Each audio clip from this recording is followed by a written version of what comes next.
국민의힘 백종원 의원님께서 주최하고 쿠키뉴스가 주관하며 보건복지부가 후원하는 저출생 극복을 위한 소아 필수 의료체계 강화의 필요성 정책 토론회를 시작하겠습니다. 먼저 인사드리겠습니다. 저는 오늘 토론회 사회를 맡은 쿠키뉴스 김성을 기자입니다. 네, 고맙습니다. 필수 의료 중에서도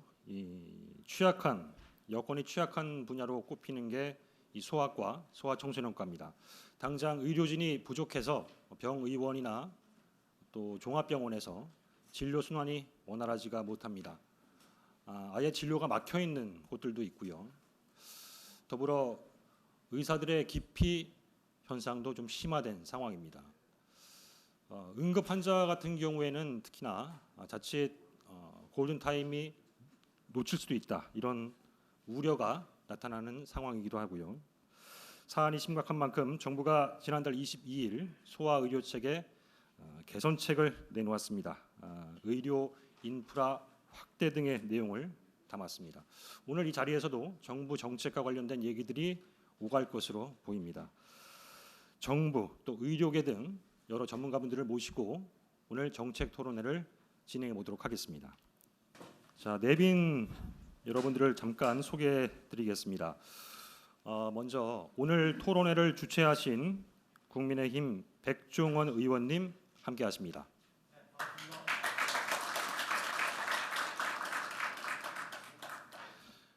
네, 이어서 국민의힘 정동만 의원님 자리하셨습니다. 네, 역시 국민의힘의 전봉민 의원님 함께 하십니다. 네, 국민의힘 서정숙 의원님 자리하셨습니다. 네, 좀 전에 정희용 의원님께서도 다녀가신 걸 봤는데요. 자, 토론회를 주관하신 이번엔 쿠키뉴스 김지방 대표님 참석하셨습니다.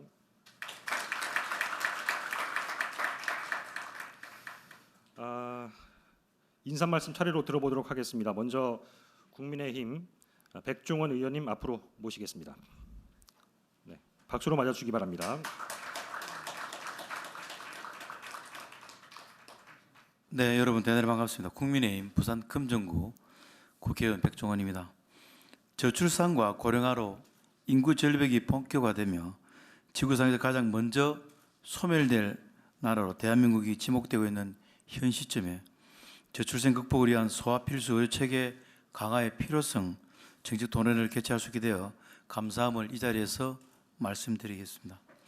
먼저 금일 토론회 위에 뜻을 함께 해주신 쿠키뉴스 김지방 대표님과 조금 전에 참석해 주신 우리 부산시당위원장이신 행정안전위원회 전봉민 의원님과 또 지금 자리를 지키고 계신 국회 보건복지위원회 서정숙 의원님, 국토교통위원회 정동만 의원님과 농해수위의 정의용 의원님 비롯한 내빈 여러분께 감사의 말씀드립니다. 그리고 오늘 발제를 맡아주신 대한소아청소년과학회 김지용 이사장님, 좌장을 맡아주신 대한소아청소년과학회 김한석 기획이사님과 패널로서 참석해 주신 강민구 대한전공의협회 회장님, 보건복지부 필수의료 총괄과 이민정 사무관님, 박양동 서울아동병원 대표원장님, 한림대학교 의과대학 최다한님과 쿠키뉴스 임지혜 기자님 비롯한 모든 관계자 여러분께 깊은 감사의 말씀을 드립니다. 현재 대한민국은 초저출산과 초고령화 현상으로 인해 소아청소년과의 환자 수는 줄고 병의원이 출폐에 이어지며 의사들이 소아청소년과 기피 현상까지 발생하고 있습니다. 복지부는 이러한 상황을 타개하기 위해 의료기관의 적자를 보상해주는 시범사업을 시작했으며 의대 정원을 확대하겠다는 업무 추진 계획을 발표했습니다. 소아환자에 대한 진료 기반을 확충해 나간 만큼 오늘 토론회는 매우 시적절하다고 생각합니다. 새로운 정부의 어젠다를 발맞춰 국회와 정부, 학계와 산업계가 함께 머리를 맞대고 대한민국 필수의료 공백 및 저출생 위기 극복을 위한 다양한 거견을 이 자리에서 주고받기를 소망합니다. 다시 한번 저출생 극복을 위한 소아 필수 의료 체계 강화의 필요성 정책 토론에 자주신 모든 분들께 감사 인사를 드리며 언제나 여러분의 가정에 건강과 행복이 늘 가득하시기를 진심으로 기원드립니다.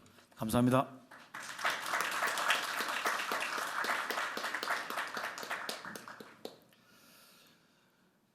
네, 오늘 토론회 주최하신 백종원 의원님 인사 말씀 들어봤습니다. 다음으로 토론회 주관하신 쿠키뉴스 김지방 대표님의 인사 말씀 이어서 듣도록 하겠습니다. 네. 박수 부탁드리겠습니다.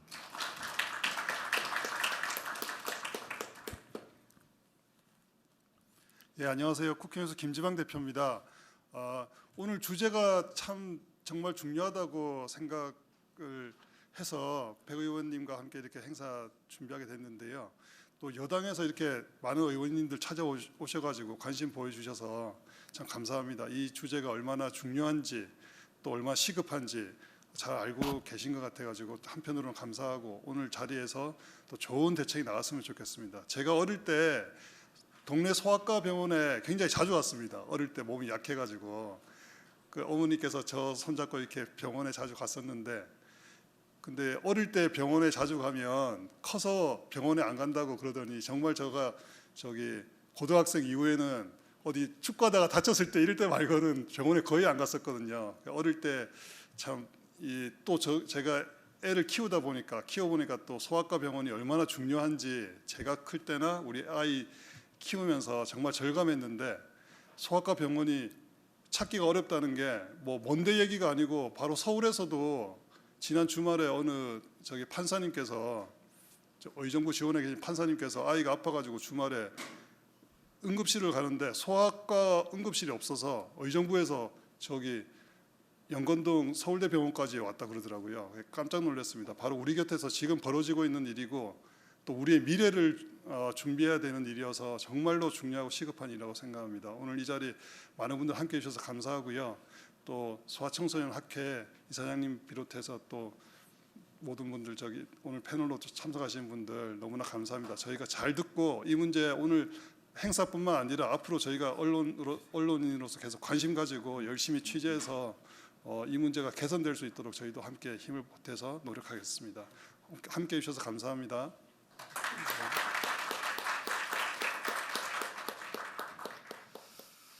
네, 두 분의 인사 말씀에 이어서 서정숙 의원님께 축사를 좀 청해 보도록 하겠습니다. 네, 앞으로 모시겠습니다.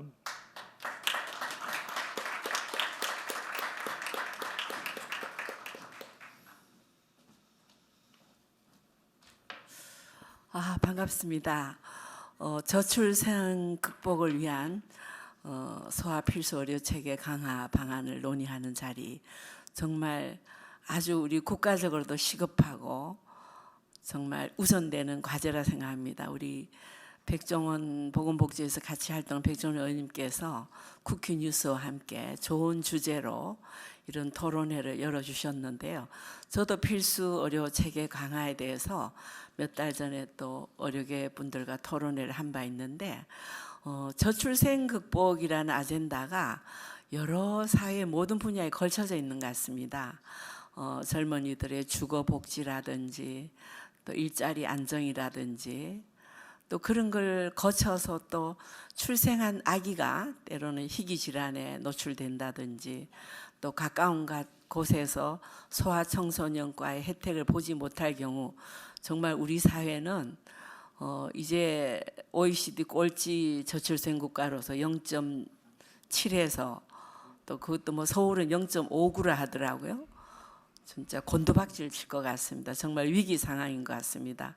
오늘 모이신 또 보건의료계 전문가분들, 또 언론인 여러분, 또 쿠키 뉴스의 김지방 대표님이 또 희귀 질환에 대해서도 항상 관심 가져주셔서 저희하고도 토론회도 하고 온라인 토론회도 하고 이랬는데요. 정말 우리 사회에 가장 시급하고 소외된 것을 우리가 빨리 회복시키지 않으면 나중에는 돌이킬 수 없는 정말 독에 물이 빠져나가는 이런 사회 현상이 올 것 같습니다. 그래서 오늘 좋은 의견들 도출하시고 계속 이게 좀 시리즈로 연결돼서 구체적인 방안이 나올 때까지 챙겼으면 합니다. 저는 또 국회 또 인구특위에 활동하고 있어서 이게 또 다 관련이 되는 일이거든요. 우리 사회가 한 분야가 다 유기적으로 연관이 돼 있더라고요. 그래서 그런 측면에서 저 또한 깊은 관심을 갖고 계속 팔로우하고 정책과 때로는 입법으로 이 부분을 해결되도록 노력하겠습니다. 여러분 반갑습니다. 감사합니다.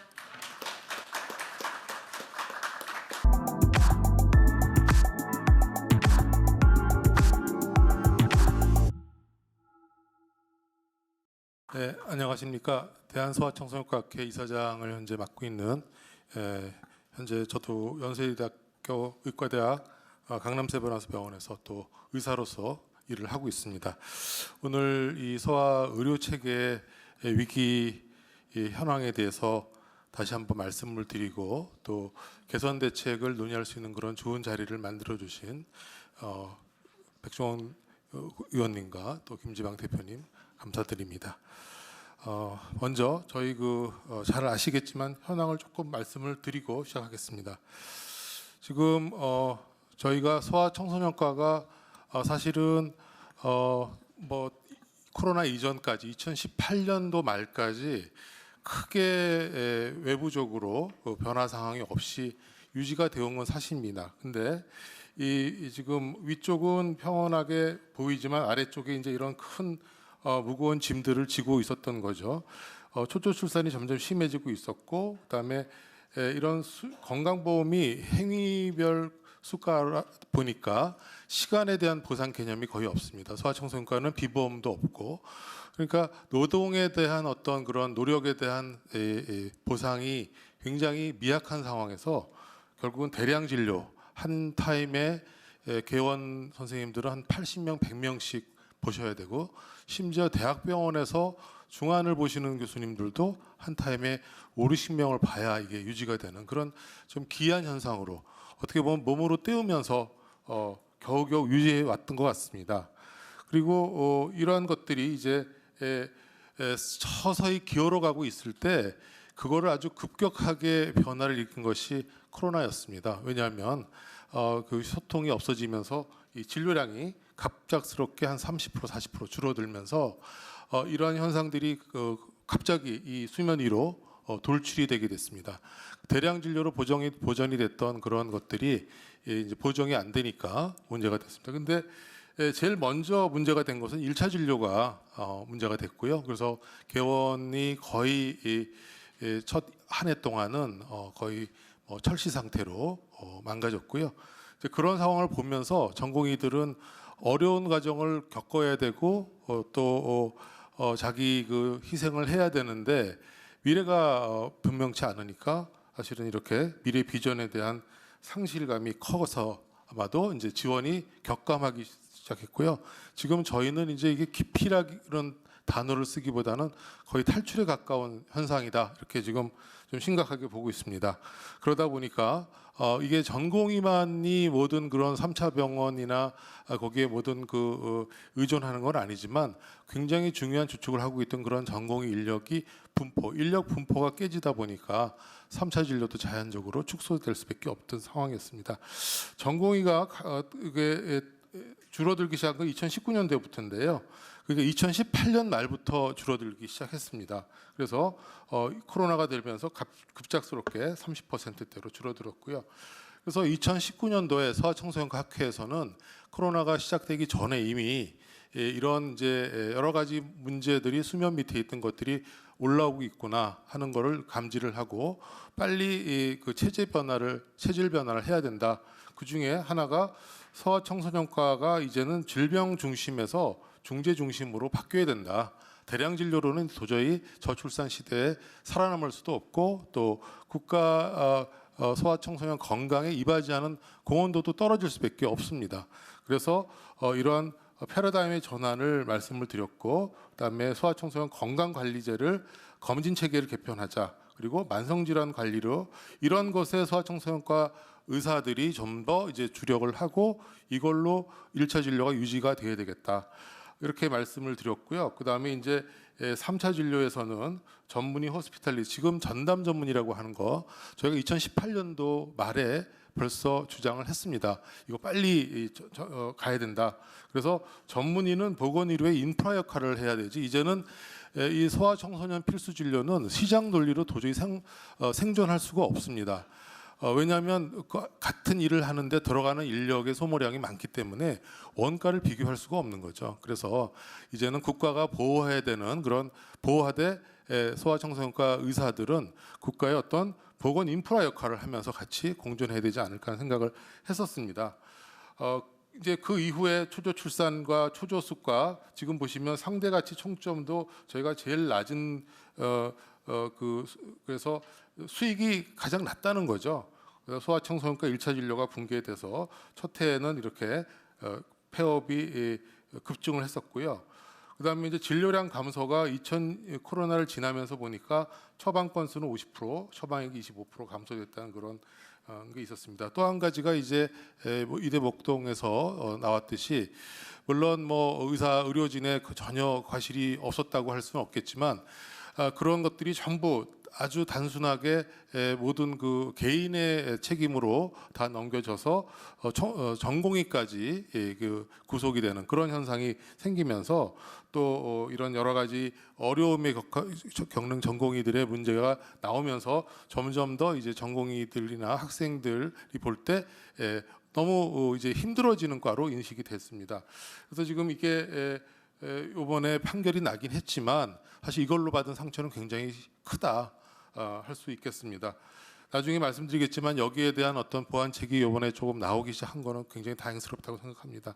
그래서 잘 보시면 학교 충실률이 1.0을 떨어지기 시작하는 그때부터 청소년과 전공이 이제 학부율이 이제 떨어지기 시작했습니다. 그래서 이게 지금 코로나가 오면서 급격하게 해서 지금 이 상태로만 이렇게 갔으면 조금 더 준비할 시간이 있었을 수 있는데 너무 갑작스럽게 되다 보니까 지금 준비할 시간이 없이 의료 체계가 그러니까 결국은 절대 인력의 부족이라기보다는 어느 한 부분의 인력의 그 분포가 지금 깨져버린 거죠. 지금 사실 대학의 그 교수님들이나 세부 전공을 하시는 교수님들의 숫자는 아직은 유지가 됩니다. 근데 지금 이 상황으로 계속 가게 되면 이제 그 숫자도 줄겠죠. 근데 지금 현재 그 세부 전문 교수들을 도와서 일을 해야 될 이 전담 전문이나 전공의가 부족하기 때문에 이제 진료가 축소되는 그런 현상을 지금 맞이하고 있는 상황입니다. 그래서 결국은 이제 응급실을 하고 24시간 소아 진료 가능한 병원이 한 지금 요게 21년도에 나온 거고요. 지금 최근에는 요 24시간 소아 진료 가능한 응급실이 40%대를 이제 하향으로 되는 걸로 지금 집계가 됐습니다. 아마도 이런 문제들이 이제 수면 표면화되다 보니까 또 국가에서도 관심을 가지시고 대책을 내주셨고 지금 현재 2023년입니다. 그래서 2023년에 전공의 정원에 이번에 이제 25%가 지원을 했고요. 4분의 1 정도 지원한 겁니다. 그래서 지금 전체 전공의 정원의 39%, 전공의가 100명이 있어야 되는데 39명만 일을 하는 거죠. 그러면 나머지 60명에 대한 일은 누가 하고 있느냐? 지금 일부 전담 전문의와 교수들이 맡아서 하고 있습니다. 전공의들도 조금 더 로딩이 많아진 건 사실이지만 예전에 이제 전공의법이 생기면서 그게 무조건 고무줄처럼 늘어나지는 않고 그게 어느 정도 유지는 되고 있지만 전공의들도 부담이 큰 건 마찬가지입니다. 당직 2명이서 쓰다가 혼자 쓰니까 굉장히 자기 책임을 많이 느끼고 있죠. 그런 부담감을 많이 느끼고 있습니다. 그래서 지금 현재 2024년에 전공 유입이 없다고 가정했을 때 2024년에 아마 한 반 정도의 병원에서는 이제 전공의가 한 명도 없는 병원들이 전국적으로 봤을 때는 이미 전국 지방에는 그런 현상이 거의 이제 도래하고 있는 것 같습니다. 그래서 1차 진료는 지금 현재 조금 뭐 감염병이 돌면 조금 뭐 회복이 됐다가 다시 나빠졌다 반복하고 있는 상황이고 그렇지만 1차 진료가 지금 계속 그 상태로 유지할 수 있는 그런 이 보장성이 없습니다. 안정성이 없기 때문에 1차 진료도 지금 계속 줄어들고 있고요. 그래서 뭐 오픈런도 되고 있고 그런 것 같습니다만은 더욱이 여기 지금 3차 진료까지도 지금 축소되고 있습니다. 지금 이번에도 한 명 이상 확보한 병원이 수도권에서 21%만 한 명 이상 확보가 됐고요. 전부 서울 경기입니다. 지방은 거의 가지 않았다고 보셔야 되고요. 그래서 저희가 3차 병원, 특히 종합병원이 전공의 때문에 움직이는 건 아니지만 전공의가 없이 또 돌아가기도 힘든 그런 체계입니다. 그래서 나중에 말씀드리겠지만 최소한의 유입이 유지돼야지 진료 체계가 유지가 될 것이다 하는 생각을 하고, 또 그분들이 나중에 교수가 되고 또 개원이 되고 봉지가 돼서 대를 이어나갈 것이다 이런 생각을 하고 있습니다. 지금 요건 아까 말씀드렸고요. 그래서 현재 한 75% 올해 75% 수련병원에서 진료 축소를 예정을 했고요. 그것 때문에 이제 일천 길병원도 아마 방송에 여러 번 나온 거 들으셨을 거고, 그런 현상들이 지금 나오고 있는데, 또 응급실 굉장히 중요합니다. 지금 심지어 이 권역 응급의료센터라고 하는 거는 응급의료센터 중에서 가장 큰 규모입니다. 전국에 한 39개 정도가 권역으로 유지가 되고 있는데, 권역 의료센터의 소아응급실조차도 지금 제한 운영하는 것과 24시간 운영하는 것이 50%가 안 됩니다. 그러니까 그거보다 조금 더 작은 지방에 있는 종합병원, 뭐 상급 종합병원이라 하더라도 한 지금 대학병원까지 합치면 상급 종합까지 한 80개 정도가 지금 그 기능을 하고 있는데, 현재 이런 상황이 지금 도래를 해 있다고 생각하시면 알겠습니다. 그리고 소아 중환자실도 지금 전문 중환자실을 운영하는 병원은 2개밖에 없고요. 전담 전문의가 운영할 수 있는 병원은 2개밖에 없어서 중환자에 대한 부담도 굉장히 커지고 있는 그런 상황입니다. 그래서 이제 응급실 문제하고 병동 문제가 이제 방송에 됐습니다. 이렇게 지금까지 말씀드린 현황들은 지금 여러 가지 원인이 있습니다. 아까 말씀드렸던 그런 의식의 변화도 있고 워라밸에 중시하는 것도 있지만, 결국은 이 소아청소년과 진료의 어떤 앞으로의 안정성 보장이 안 되기 때문에 이쪽으로 들어오려는 그런 전혀 그런 이 동기부여가 안 된다는 거죠. 그래서 이것을 빨리 이제 개선을 해야 된다 하는 게 저희 거고요. 기본적으로는 예전에 숫자를 가지고 하는 감염병 의존 진료에서는 이제 1차 진료는 이 예방과 중재 중심으로 가야 되고요. 3차는 조금 더 인력을 더 보강을 해서 그 진료의 수준을 높여야 됩니다. 저희가 보험 체계가 사실은 불합리한 것도 있었지만 2018년 이전까지 이렇게 봤을 때 저희가 그러니까 자체적으로 평가를 했을 때 상당히 국제적인 경쟁력이 높았었습니다. 논문도 그렇고 진료의 수준도 그렇고 국민의 편의성도 그렇고요. 세계 어느 나라에서 그 세부 전문이나 아니면 그 일반 전문의를 집 앞에서 이렇게 빨리빨리 만날 수 있는 나라가 없습니다. 그랬었는데 이런 것들이 이제 다 망가져가고 있다는 거죠. 한번 이게 망가지면 굉장히 하기가 어렵습니다. 그래서 소아청소년과학회에서는 이제 각 대학 수련병원, 종합병원과 아동병원, 그다음에 각 의원, 그래서 되게 1차 보건 인프라 역할과 그다음에 그런 기반 역할, 그리고 전문의 중심이라고 하는 그런 키워드로 그걸 이제 위기 탈출을 위한 대응 전략을 짰었고요. 이게 2021년에 그때 만들었던 것인데요. 여기도 보시면 지금 계속 나오고 있습니다. 전담 전문의 중심 진료를 해야 된다. 그거에 가장 중요한 게 진찰 수가가 인상이 안 될 수가 없습니다. 이게 특히 종합병원에서 진찰 수가가 인상이 된다는 얘기는 인력을 더 뽑을 수 있다는 얘기고요. 개개인의 월급이 올라가는 게 아니거든요. 인력을 더 뽑는다는 얘기는 그만큼 근무 환경, 진료 환경이 좋아진다는 얘기입니다. 그래야 이 전공의들도 들어오고 지금 일하고 있는 사람들도 하는데, 소아청소년과는 그게 워낙 아주 제일 바닥의 수준에 있다 보니까 병원에서도 투자 대상에서는 가장 하위, 제일 근근히 이렇게 유지할 정도만 이제 투자가 됐던 게 사실입니다. 그래서 이런 것들을 끌어올려야 되겠다. 그래서 이런 것들이 됐을 때 이제 우리가 안정적인 그런 진료 시스템이 되고, 또 이런 것들이 돼야 육아를 할 수 있는 그런 엄마들의 부담감을 줄여드릴 수 있고 안정적인 보건 체계가 될 것이다라고 생각을 했습니다. 그래서 22년에 정부랑 했던 두 가지 큰 사업은 소아청소년과에서 이제 처음으로 시간을 보상하는 소아청소년 가산을 보상을 하기 위해서 청소년 교육 상담비를 이제 이거는 상담료입니다. 상담료. 보호자랑 15분 상담을 하면 그 상담료를 주는 그런 사업을 이제 시작을 해서 2023년부터 시행할 예정이고요. 그리고 1차적으로 신생아 전담 전문의 증후군 가산 지원을 작년에 했습니다. 이게 종합대책이 나오기 전에 작년에 임시로 정부에서 조금 도와주신 내용입니다.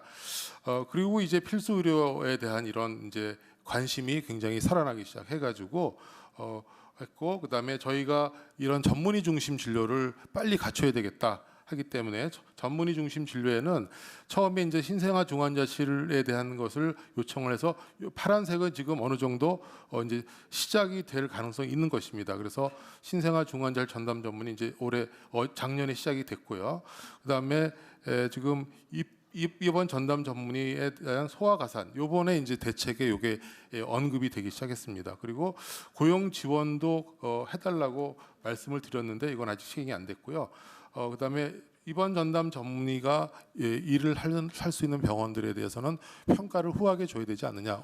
환자의 안정성이 훨씬 더 높아지기 때문에 이런 운영 점수를 가산해달라. 그리고 제일 중요한 거는 이러한 것들이 정부에서 적극적으로 개입을 해서 앞으로 보호를 하겠다는 그런 정책 천명을 이제 요구를 드렸는데 그게 요번에 대통령께서 공개적으로 처음으로 해주셔서 매우 감사하게 생각을 하고 있습니다. 이런 것들이 이제 어느 정도 의지천명이 돼야지 이 시장이나 환경이 변하는 거를 이런 예비 소아청소년과 전공의들이나 아니면 학생들이나 또 지금 현재 근무하고 있는 사람들도 희망을 가질 수가 있을 것 같습니다. 그래서 거기다가 그래서 지금 전공의 수련법이 실시 이전에는 예전에 이제 교수 지도 전문의가 있고 어떤 환자가 늘거나 업무량이 늘어나면 전공의 포션만 늘어났습니다. 이건 좀 문제가 있었죠. 그래서 전공의 80시간이 이제 생기고 전공의법이 생기면서 전공의 1인 업무를 어느 정도 고정이 됐습니다. 물론 아직도 36시간 연속 당직이라든가 조금 개선할 부분이 있긴 있습니다. 하지만 전공의 1인 업무가 고정이 되다 보니까 지금 전공의가 줄어들었을 때 모자라는 부분을 채워야 될 사람이 없습니다. 그게 이제 전담 전문의로 보강을 해야 되는데 지금 전담 전문의를 현재 전국에서 뽑으려고 해도 잘 뽑히지가 않습니다. 그래서 지금 현재로는 교수나 지도 전문의가 이걸 메꾸다 보니까 이제 진료 축소로 가고 있어서 문제가 되고 있는데 조금 빨리 이런 수가 개선이라든가 이런 전담 전문의에 대한 지원을 통해서 전공의가 올해 이제 내년도 전공이죠.부터라도 최소한 제 생각에는 지원율이 50%는 넘어가야 됩니다. 그래야 기본적으로 큰 코어 병원들이 어느 정도 돌아갈 수 있을 거라고 생각하는데요. 그럼 나머지 부분은 전담 전문의가 채워줘야 됩니다. 그래서 대략 저희가 생각하는 비율은 최소한 6대4 정도는 맞춰줘야 전공의로 절대 예전처럼 돌아갈 수는 없습니다. 예전처럼 100% 전공의를 뽑아서 전공의에만 의존할 수는 없고요.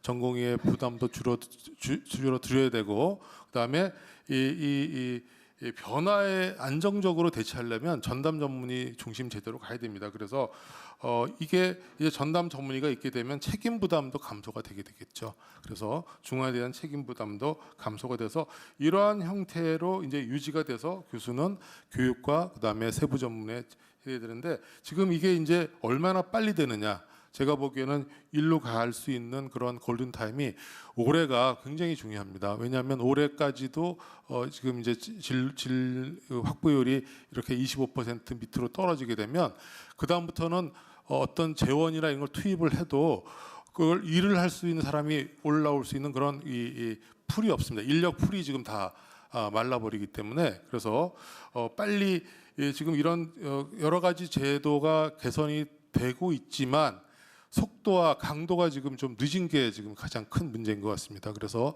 응급 상황이기 때문에 조금은 더 병부에서도 속도를 좀 더 빨리 내주셨으면 하는 게 바람입니다. 그래서 말씀드린 것처럼 이제 1차 진료는 예전엔 주로 이거를 중심으로 급성기 감염 질환 중심으로 진료를 했었는데요. 이제는 1차 진료가 검진 관리, 훈육, 성장 발달, 예방 교육, 중재 관리. 사실은 선진국에서의 대부분의 진료 형태가 이렇습니다. 이걸 중심으로 하고 급성 감염 질환은 많이 떨어지기 때문에 이거는 그냥 어떻게 보면 한 부분이고요. 만성 질환 관리. 그래서 요것만 기본적으로 해도 일단 1차 진료가 유지될 수 있는 그런 시스템을 가게 되면 저출산이 다 되더라도 유지가 될 수 있는 어떤 그런 기반이 되는 것입니다. 저출산이 되면은 그 의사 수요가 떨어지는 건 당연하겠지만 의사의 숫자, 필요 숫자가 줄어들겠지만 의료에 대한 수요는 훨씬 더 늘어납니다. 지금 저희가 보더라도 어머니들이 병원에 오는 횟수나 찾는 것이 예전에 비해서 굉장히 많습니다. 예전 같으면은 그냥 집에서 뭐 이렇게 할 것도 다 와서 일일이 다 묻고 그 저 종이 한 장에다 가득 써오셔가지고 하는데 지금 개원가에서는 지금 이게 시간에 대한 보상이 없으니까 그거를 응대를 하다 보면은 환자를 많이 볼 수가 없거든요. 그러니까 이런 것들로 기본적으로 해서 일본 같은 경우도 이제 이런 거를 잘 하면은 관리료라는 거를 주거든요. 그래서 이거하고 이걸로 기본적으로는 돌아가는 거죠. 돌아가는 것이고 나머지로 이제 유지할 수 있게 이렇게 이런 시스템으로 바뀌어야 된다. 저희가 여기에 약 짓고 감염 질환을 대량으로 보던 시대는 이제 지났고 특히 저출산이 되면서 이제는 어떻게 예전에는 아이들의 건강 관리를 누가 책임을 졌냐면 사실 보호자가 책임을 졌습니다. 엄마 책임이었거든요. 근데 지금 이제 이 건강 관리, 훈육, 성장 이거에 대한 그 책임을 보호자와 의사, 특히 주치의가 나눠줘야 됩니다. 그리고 또 하나 나눠줘야 될 사람이 국가입니다.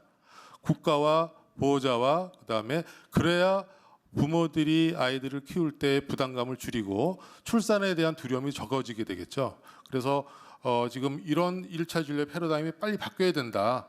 그렇게 바뀔 때 가장 중요한 것은 결국은 여기에 대한 보상 수가입니다. 그래서 필수 의료 종합 대책이 지난번에 8월 달에 나왔고요.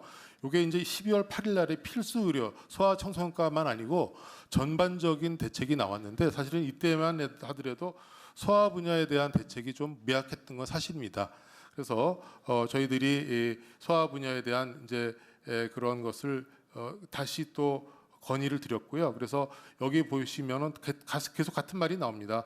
차별 지원 정책, 결국은 수가에 대한 차별 지원을 해달라, 보호를 해달라는 말씀이죠. 그다음에 전문의 중심으로 갈 수 있게 도와달라. 그리고 이제 소아 청소년의 건강은 국가가 책임제를 실현을 해서 부모들이 안심하고 낳고 기를 수 있는 그런 시스템을 만들어 달라는 게 이제 주로였고요. 거기에 이제 보상 수준 강화, 그다음에 연령 가산, 그리고 소아 청소년과에 대한 수련 지원, 그다음에 그 전문의 중심 진료 이런 것들이 계속 들어가 있었습니다.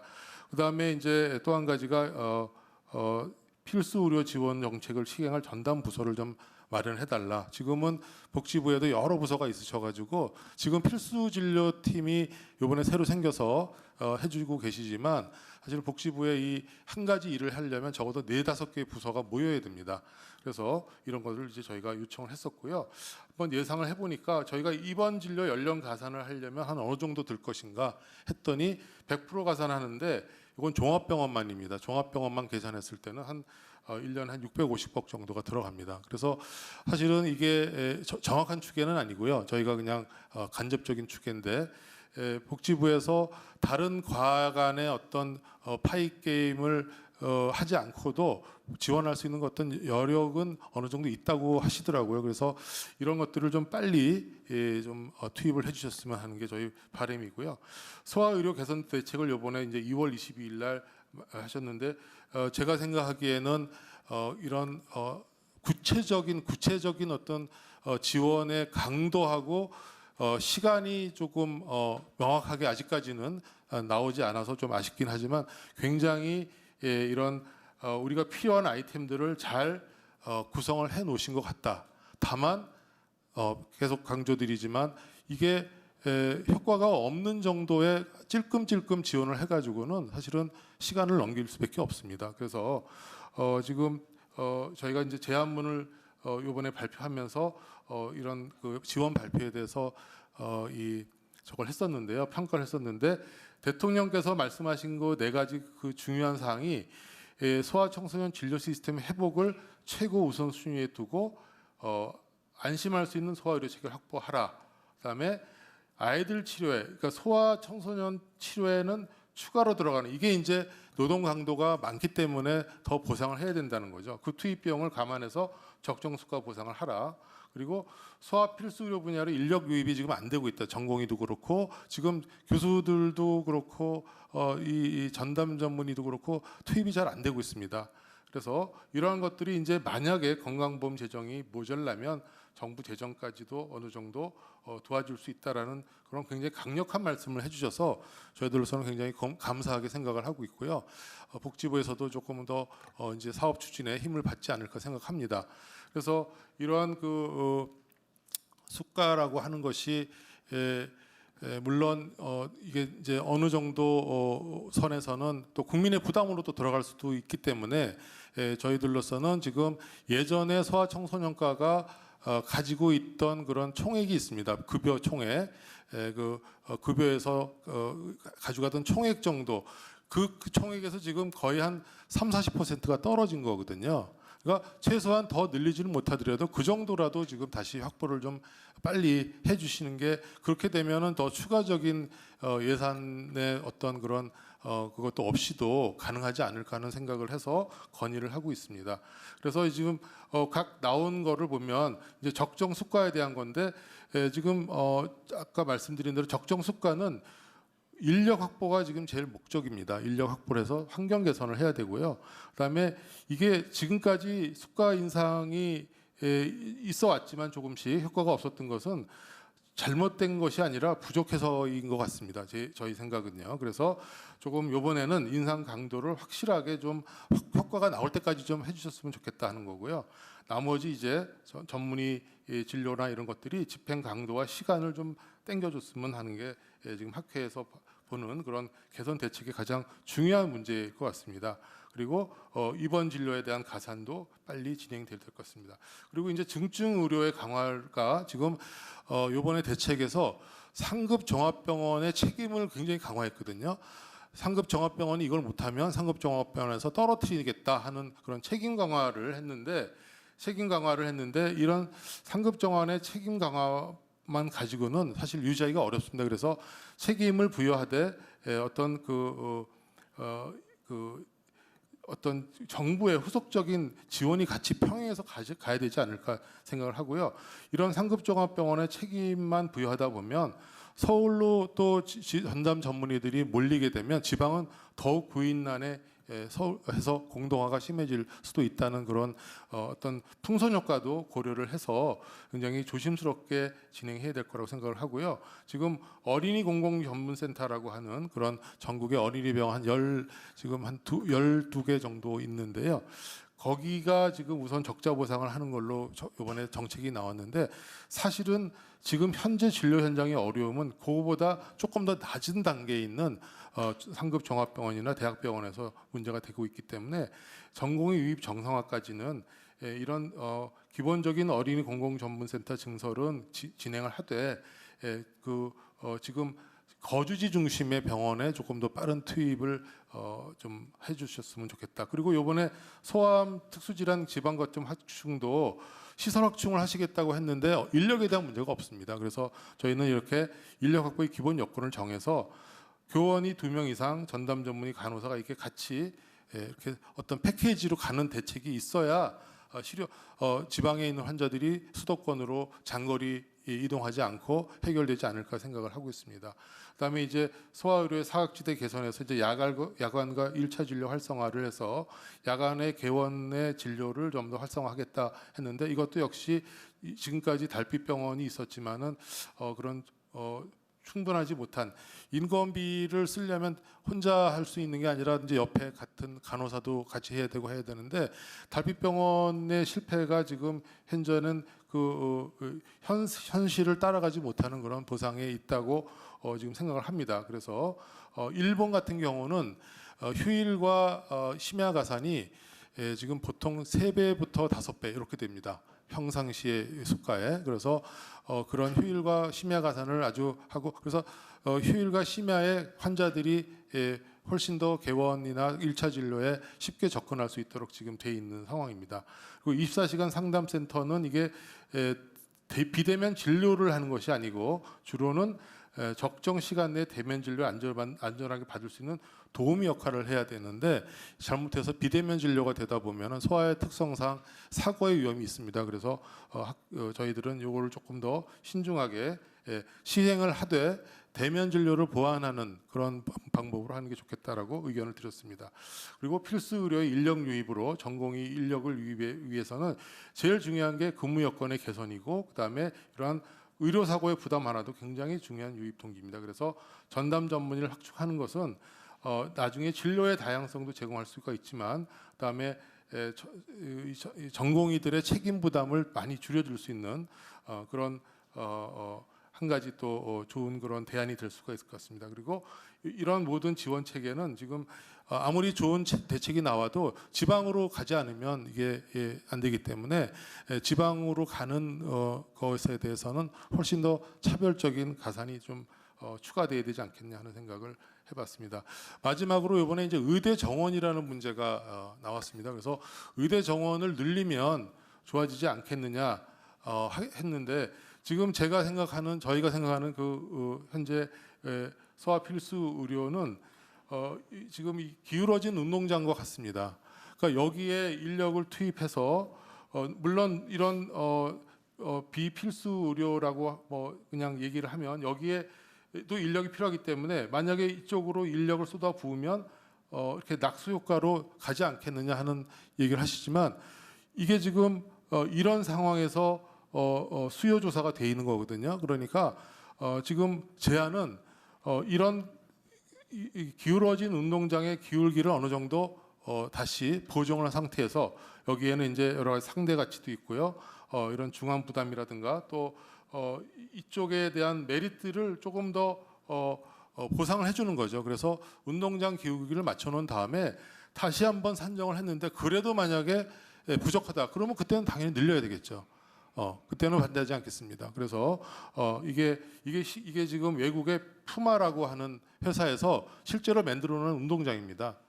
여성과 남성의 그런 차이를 보기 위해서 그래서 실제로 남자 팀하고 여자 팀하고 이 위치를 바꿔서 했더니 남자 팀이 전혀 그 상대가 안 되더라는 거죠. 그래서 어쨌든 저희 생각은 이런 기울기를 먼저 고르는 작업부터 빨리 진행이 돼야 된다 하는 게 제안입니다. 그래서 협의체를 구성해 주시고 그다음에 전담부서 설치해 주시고 저희가 지금 추진하고 있는 게 어린이 건강 기본법입니다.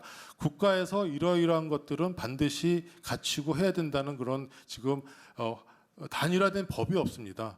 그래서 일본에서도 재작년에 이제 2018년에 성육법이 나왔고 어린이 건강기본법이 나와서 지금 일본은 그 아동 청도 생겨서요.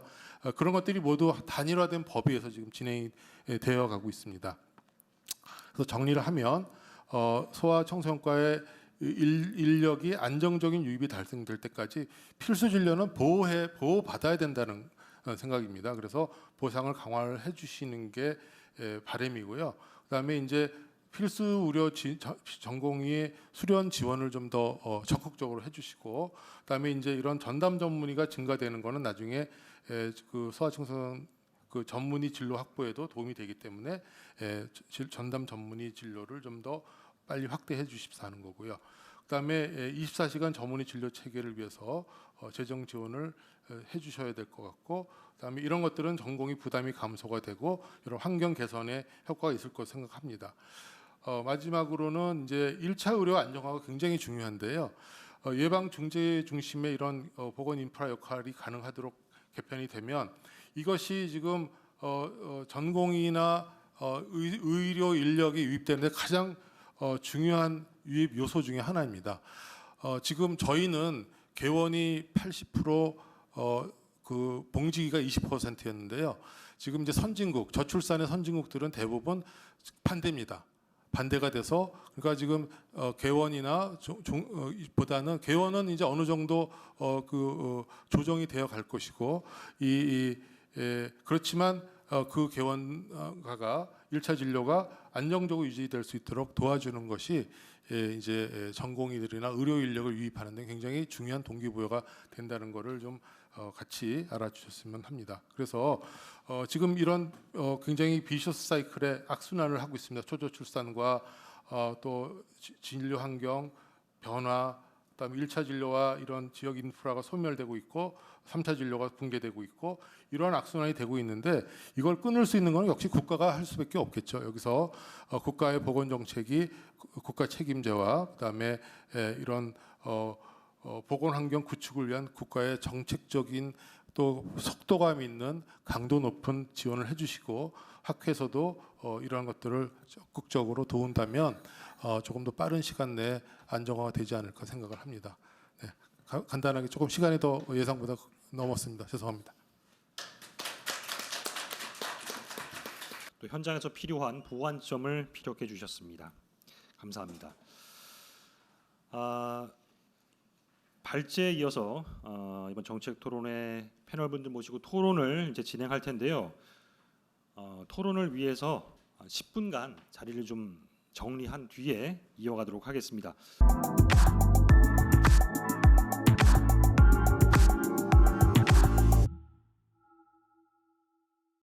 진행을 맡아주실 좌장님을 먼저 소개해 드릴 텐데요. 김한석 대한소아청소년과 학회 기획이사님을 모셨습니다. 김한석 기획이사님께서는 현재 서울대 어린이병원장으로 재임 중이십니다. 자, 그럼 저는 좌장님께 마이크를 넘기고 잠깐 물러나겠습니다. 네, 소개 감사합니다. 서울대학교 어린이병원 김한석입니다. 사실 원장 임기는 거의 며칠 안 남았는데요. 마지막 봉사라고 생각하고 있습니다. 오늘 이렇게 뜻깊은 전책 토론회를 준비해 주신 백종원 국회의원님 그리고 김자반 국회뉴스 대표님께 먼저 감사드립니다. 아시다시피 이제 지난달 22일에 대통령님께서 저희 병원 어린이병원 방문하셔가지고 현장 점검도 하시고 소아 위력의 붕괴 상황에 대해서 뭐 깊은 우려와 함께 강력한 그 지원의 약속을 해주셨고요. 고무적이고 되게 감사한 일이라고 생각하는데 이제 그거를 전책으로 이거를 실행을 해야 되는데 그 부분은 이제 우리 전문가 그리고 그 보건당국 그리고 국회 의 역할이 아닐까 생각이 들어서 오늘 이런 전책 토론회가 좀 뜻깊다고 생각합니다. 특히 또 하나 제가 오늘 좀 감명 깊게 본 거는 오늘 그 제목이 저출생 극복을 위한 소아 필수 의료 체계 강화의 필요성인데 사실 우리 저출생 문제는 뭐 다 알고 있는데 그거를 우리 소아 의료 체계하고 연결시키는 사실 시점이 별로 많지 않았었거든요. 그래서 그게 우리로서는 조금 뭐랄까 조금 부족한 부분이라고 생각했는데 이번에 이런 저출생 문제랑 소아 의료 체계의 문제가 이제 연결이 되는 거에 되게 저는 뜻깊다고 생각하고 또 하나는 아까 뭐 이사장님께서도 말씀하셨지만 여러 가지 전체가 안에서 제일 문제가 인재 확보거든요. 그 현장에 소아과 의사를 얼마나 들어오는지가 문제인데 그런 문제가 제일 어렵습니다. 근데 오늘 정고인 선생님 그리고 또 의대 학생님 이렇게 모셔서 미래 우리 위료를 이제 책임지는 분들이 여기에 같이 참석해 주신 것에서도 되게 의미가 있다고 생각합니다. 그러면 좀 제가 인사가 많이 길어져서 죄송합니다. 그럼 그 토론회를 시작하도록 하겠습니다. 오늘 참석해 주신 분들 먼저 패널리스트를 소개를 하겠습니다. 방금 주제 발표해 주신 김지현 소아청소년학회 이사장님 나오셨습니다. 네. 오늘은 직접 여기에 참석을 못하셨지만 대한전공의협의회 간민구 회장님께서도 영상 자료를 보내주셨습니다. 나중에 영상으로 만나 뵙도록 하겠습니다.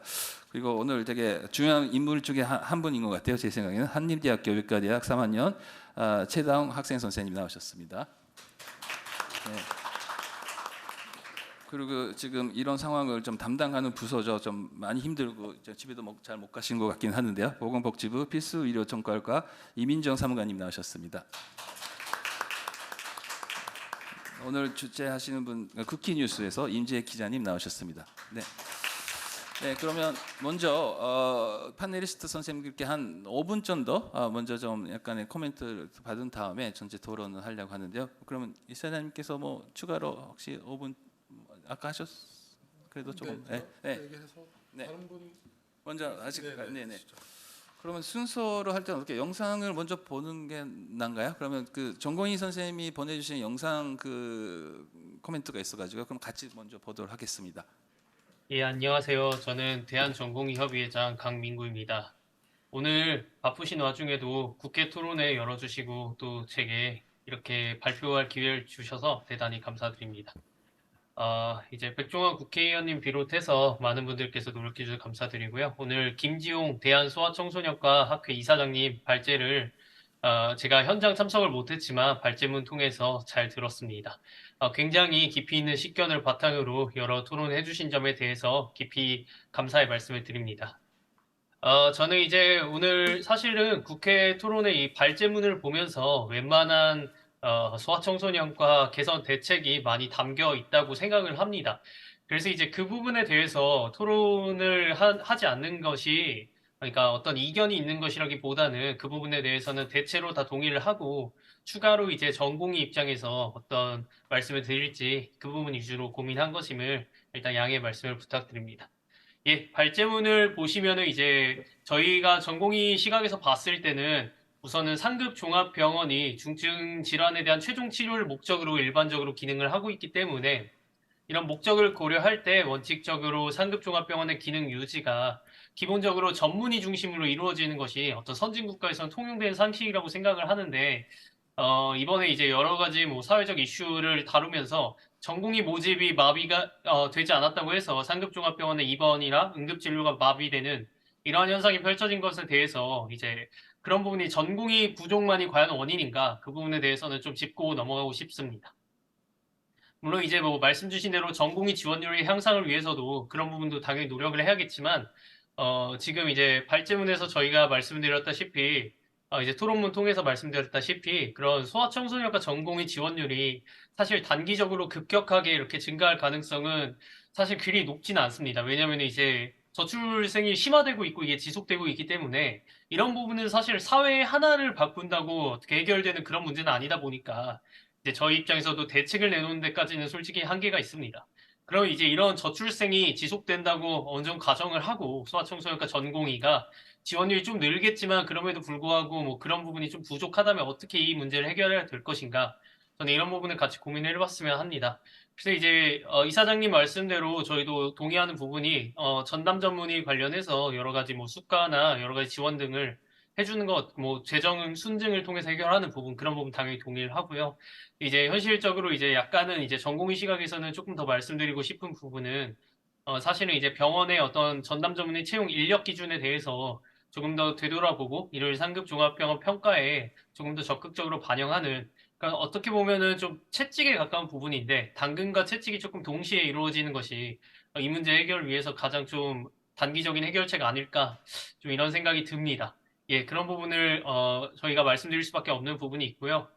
사실은 이제 이런 소아 진료 대란이 발생한 것 자체가 전공의 착취로 때운 어떤 보건 의료 체계에 기인하고 있다고 저희는 이제 저희 시각에서는 보고 있습니다. 그래서 이제 대한전공의협의회는 사실 이런 소아과 전공의를 비롯해서 전공의 지원 자체가 요즘에 많이 줄고 있는 게 현실이기 때문에 이런 전공의를 수련하는 것 자체가 하나의 공공성이 있다. 간주하고 어떤 수련 비용 지원과 더불어서 전공의 수련 그 근무 환경도 좀 개선을 해야 된다고 주장을 하고 있습니다. 그래서 이제 지금 주당 80에서 100시간이나 주당 2, 3회의 어떤 36시간 연속 근무를 지금 담당을 하고 있는데 저희 입장에서는 이런 부분도 외면할 수 없는 어떤 문제라고 생각을 하고 사실은 이제 소아청소년과 전공의 같은 경우에는 지금 전공의 과정을 하고 전문의 취득 후에도 지금은 병원에서 조금 더 근무하는 것이 지금의 진료 대란을 해결하는 데 좀 더 바람직한 방향이라고 생각할 때는 전반적으로 병원의 어떤 의료 근무 체계를 좀 개선하는 좀 그런 부분이 좀 뒤따라줬으면 하는 바람이 있어서 이런 연속 근무 제도를 뭐 전공의뿐만이 아니라 의료인의 경우에는 24시간 제한 등을 통해서 앞으로 조금 더 합리적인 의료 환경으로 바꿀 수 있도록 그런 부분이 조금 뒷받침되었으면 하고 정책적으로도 뭐 그런 전환과 더불어서 그 공백에 따른 전문의를 추가 채용할 수 있는 그런 전문의 채용에 대한 인센티브 특히 뭐 비수도권 같은 경우에는 지금 그런 부분 구하기가 더 어렵기 때문에 뭐 비수도권 같은 경우에는 더 가산을 준다든지 하는 식을 통해서 병원 내 전문의 채용을 조금 더 이제 촉진하는 그런 제도적 변화가 뒷받침되면 좋겠다는 의견을 드립니다. 전반적으로 이제 토론문의 기술한 내용은 이제 전문의 중심 의료 체계 구축과 전공의 근로 여건 개선으로 이제 요약을 해서 말씀을 드리는 것이고요. 마지막으로 이제 말씀드릴 부분은 이제 단기적으로는 어쨌든 전문의 중심의 중증 의료 체계 구축이 지금 출생하는 아이들에 대한 건강 그런 보건 의료 체계 보장을 위해서 중요하기 때문에 예, 그렇기 때문에 이제 그 부분에 대해서 구체적으로 뭐 인력 기준과 지원 대책 이런 것들이 국회 차원에서 예산과 함께 마련이 된다면 아무래도 뭐 단기적인 문제를 조금 해결할 수 있지 않을까. 또 그런 것들이 이제 어떻게 보면 이제 우리나라의 소아청소년과 지금 전문의 수가 OECD 기준으로 평균치에 가까운데 그런 분배 개선을 통해서 좀 해결하는 일단은 그런 식으로 좀 단기적으로 해결하면서 장기적으로 뭐 근로 여건 개선이나 소아청소년과 자체를 어떻게 좀 키워나갈 것인가 이런 부분 함께 하면은 더 좋은 해결책이 나올 것이라고 생각을 합니다. 저출생이 심화되는 상황 속에서 아이 한 명 한 명을 잘 키워내는 것이 어느 때보다 중요한 시점이니까 저희 대한전공의 협의회도 소아청소년과 이 전공의 지원율 하락이나 관련된 문제에 대한 대책 마련을 위해서 협조를 하고 최대한 국민 건강을 생각하면서 나아갈 수 있도록 하겠습니다. 오늘 긴 시간 토론 들어주셔서 감사합니다. 네, 감사합니다.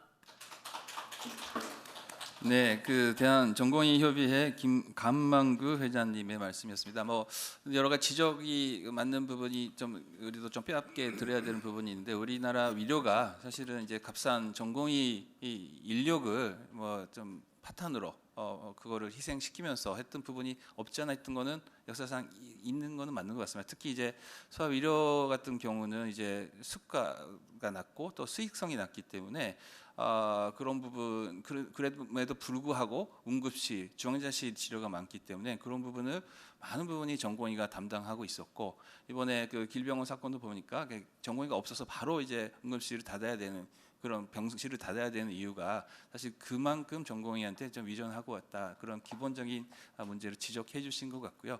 이제 지금 21세기 지금 대한민국에서는 이제 그런 부분이 변화되고 있는데 소아청소년과가 그런 거 안에서 지금 그런 문제점이 지금 나타나고 있는 약간의 탄간의 카나리아 같은 형상이 아닐까 생각이 들어서 변화의 첫 번째 오는 그런 문제점 우리가 좀 나타나고 있지 않을까 생각을 해봅니다. 네, 그러면 다음에는 또 중요하죠. 이제 지금 소아과를 돌고 있다고 하시는데요. 한림대학교 의과대학 3학년 최다운 학생 선생님께서 좀 말씀 듣도록 하겠습니다. 부탁드리겠습니다. 네, 안녕하세요. 한림대학교 의과대학 재학생 최다한입니다. 먼저 이렇게 귀한 자리 만들어주신 모든 분들께 감사드리고요. 저는 이게 전문 지식은 이제 다른 패널 분들에 비해서 부족하기 때문에 의대생의 입장에서 말할 수 있는 부분에 대해서 집중해 보도록 하겠습니다. 현재 우리는 인구 절벽의 시대를 살아가고 있습니다. 매 새로 태어난 아이들의 수는 계속해서 줄어들고 학교에서는 한 학급의 학생 수가 감소함에 따라서 문을 닫는 학교도 점점 늘어나고 있다고 합니다. 이전에도 저출생은 꾸준히 문제였지만 최근에는 이제 강 건너 불구경이었던 불씨가 발등에까지 떨어진 느낌입니다. 드라마 슬기로운 의사생활을 보신 분이 계실까요? 그 드라마에서 보면 이제 소아외과 교수님도 나오는데 그 교수님이 이제 말씀하시기를 소아과에 교수와 전임의가 없어서 자신이 빠지면 문을 닫아야 할지도 모른다라는 말을 되게 자주 합니다. 이런 드라마 속 소아과의 상황과 현실의 상황은 크게 다르지 않다고 생각합니다. 하지만 소아는 성인과 다른 질환이 많고 성장기 동안 대사 과정이나 성숙도, 손상에 대한 반응도 다르기 때문에 해당 분야의 전문적인 지식을 갖춘 의사가 꼭 필요합니다. 지난 대한의학회지에 따르면 국내에서 소아수술 사례는 늘고 있지만 소아외과가 시행한 소아수술은 오히려 줄어들고 있다고 합니다. 소아외과 전문의와 일반외과 전문의가 수술한 신생아 중환자 사망률을 비교했을 때는 전자가 약 3%가량 낮았음에도 불구하고 그렇습니다. 현재 활동하는 전문의 선생님들이 은퇴한 이후에는 고난도 수술이 필요한 소아 환자들이 적절한 의학적 처치와 수술을 받지 못해 목숨의 위협을 받는 상황에 이를 수 있는 것입니다. 결국엔 악순환의 반복이 되겠죠. 소아 필수 의료에 참여하는 일은 분명 가치 있고 명예롭다고 생각합니다. 하지만 우리나라 의료 현실에서 그와 같은 선택을 하는 사람은 거의 없습니다. 제가 지금 의과대학에 재학 중인데 동기나 선후배 사이에서 이제 나중에 어느 과를 지원할 거냐라는 얘기를 자주 하는데 보통 이제 영상의학과, 안과, 피부과 이런 편하고 금전적 메리트도 있다고 생각하는 과를 지원하겠다고 하는 사람이 굉장히 많고요. 정형외과나 성형외과 같은 약간 힘들지만 금전적인 보상이나 개원을 했을 때 메리트가 있는 과들을 지원하겠다고 하는 사람도 많습니다. 하지만 소아과를 지원하겠다고 하는 동기나 이런 선후배는 아직까지 한 명도 보지 못했습니다. 사람이 직업을 가지고 살아가는 데 있어서 사명감과 성취감은 굉장히 중요한 요소지만 우리의 현실에는 더 현실적인 문제가 있기 때문에 이런 현상이 벌어지고 있다고 생각합니다. 적절한 보상이 주어지지 않는다고 생각한다면 대다수의 의사 혹은 의대생은 소아 의료로 발걸음을 향하지 않을 것입니다. 이것은 그들이 속물적이어서만은 아니고 직장을 선택하면서 이런저런 보상을 보려 하는 것은 당연한 일이기 때문입니다. 그렇지 않다면 애초에 의료 수가나 공공의료하는 문제가 제기되지도 않았을 것입니다. 요즘 MZ세대는 워라밸을 되게 중요시하는데요. 제가 지금 강남성심병원에서 소아과 실습을 돌고 있는데 소아청소년과 교수님들은 약 10분 정도 되시지만 전공의 선생님이나 전담 전문의 선생님은 그 수가 교수님들에 비해서 엄청 적은 실정입니다. 따라서 되게 과중한 업무에 시달리게 되고 예를 들어서 전공의 수가 많은 마취통증, 마취과나 이런 과는 인원이 많으니까 일부가 휴가를 간다거나 해서 빠져도 그걸 확충할 수 있는 인력이 있는데 소아청소년과는 이제 전공의 한 명이 빠지게 되면 그걸 충족할 수 있는 사람이 없으니까 잘 쉬지도 못하고 또 집에도 못 가고 그런 모습을 보는 인턴이나 저희 같은 실습생들은 소아청소년과 정말 힘들겠다라는 생각을 하게 되니까 또 지원율이 낮아지고 그런 악순환이 반복된다고 생각합니다. 이를 해결하기 위해서는 앞서 김지원 교수님께서 말씀하셨던 것처럼 일단 소아과의 전반적인 부문에서 의료 수가 개선이 필요하다고 생각하고요. 또 워라밸을 보장하기 위해서는 인력 확충이 먼저 이루어져야 한다고 생각하기 때문에 전공의나 전담 전문의 인력 확충에 대한 지원이 필요하고 이를 위해서는 금전적인 부문에서의 약간 지원뿐만 아니라 인력을 확충함으로 인해서 부담감을 줄이는 근무 환경의 개선도 필요하다고 생각합니다. 근무 시간의 제한도 있어야 할 것이고요. 또한 나중에 이제 병원에 남아서 스텝으로 활동할 수도 있지만 개원하는 것도 저희는 생각을 해야 되기 때문에 개원을 했을 때 지원을 받을 수 있는 그런 정책이 필요하다고 생각합니다. 현재는 질병 치료에 약간 중점을 두고 있다면 김지원 교수님께서 말씀하셨던 것처럼 예방이나 관리에도 수가를 측정해서 선진국 형식의 약간 의료 체계로 나아갈 수 있었으면 합니다. 우리나라 소아 인력의 맥이 끊어지기 전에 새로 태어나는 아이들에게 적절한 의료를 보장할 수 있는 환경이 만들어졌으면 좋겠습니다. 우리가 의료사고의 원인과 해결책에서 논할 때 의료인 개개인에게 잘못을 따지기보다는 시스템의 개선에 주의를 기울여야 한다고 수업 시간에 배웠습니다. 저출생 문제와 소아 필수 의료체계의 약화 역시 시스템의 개선을 통해 해결해 나가야 하는 문제입니다. 더욱더 많은 의사들이 소아 필수 의료의 길을 선택할 수 있도록요. 인구 절벽 앞에서 우리가 추락이 아닌 다시 한 번의 비상을 할 수 있기를 바랍니다. 감사합니다. 네, 감사합니다. 네, 일단 그 다른 두 분 의견 먼저 듣고 토론하도록 하겠습니다. 다음에 보건복지부 필수 의료 전갈강 이민정 사무관님 부탁드리겠습니다. 네, 안녕하세요. 저는 복지부 필수의료 총괄과 이민정 사무관입니다. 저는 이제 오늘 우선 이렇게 좋은 자리에 초대해 주셔서 정말 감사드리고 그리고 김지원 교수 소아과 이사장님 오늘 그 재연 강의도 좀 저희 새겨 듣고 좀 정책에 잘 반영할 수 있도록 노력하겠습니다. 저는 일단 우선 전에 이제 좀 다양한 의견을 전문가 의견을 많이 듣는다 생각하고 오늘 참석을 했고요. 그간에 저희가 조금 진행했던 그 대책들 좀 경과나 그리고 지금 저희가 좀 준비하고 있는 것 위주로 조금 간단하게 말씀드리겠습니다. 이제 저희가 그 필수 의료 분야에 대한 공백이나 좀 위기 이런 위기 의식을 느끼고 1월 30일에 좀 다양한 의견 수렴 과정을 거치고 공청회도 거친 이후에 인프라를 확충하고 적정 보상을 강화하고 그리고 그럼으로 인해서 이제 많은 필수 의료 인력이 적정 인력이 필수 의료 분야로 좀 유입될 수 있는 그 지원 방안을 가지고 1월 31일 날 대책을 발표했습니다.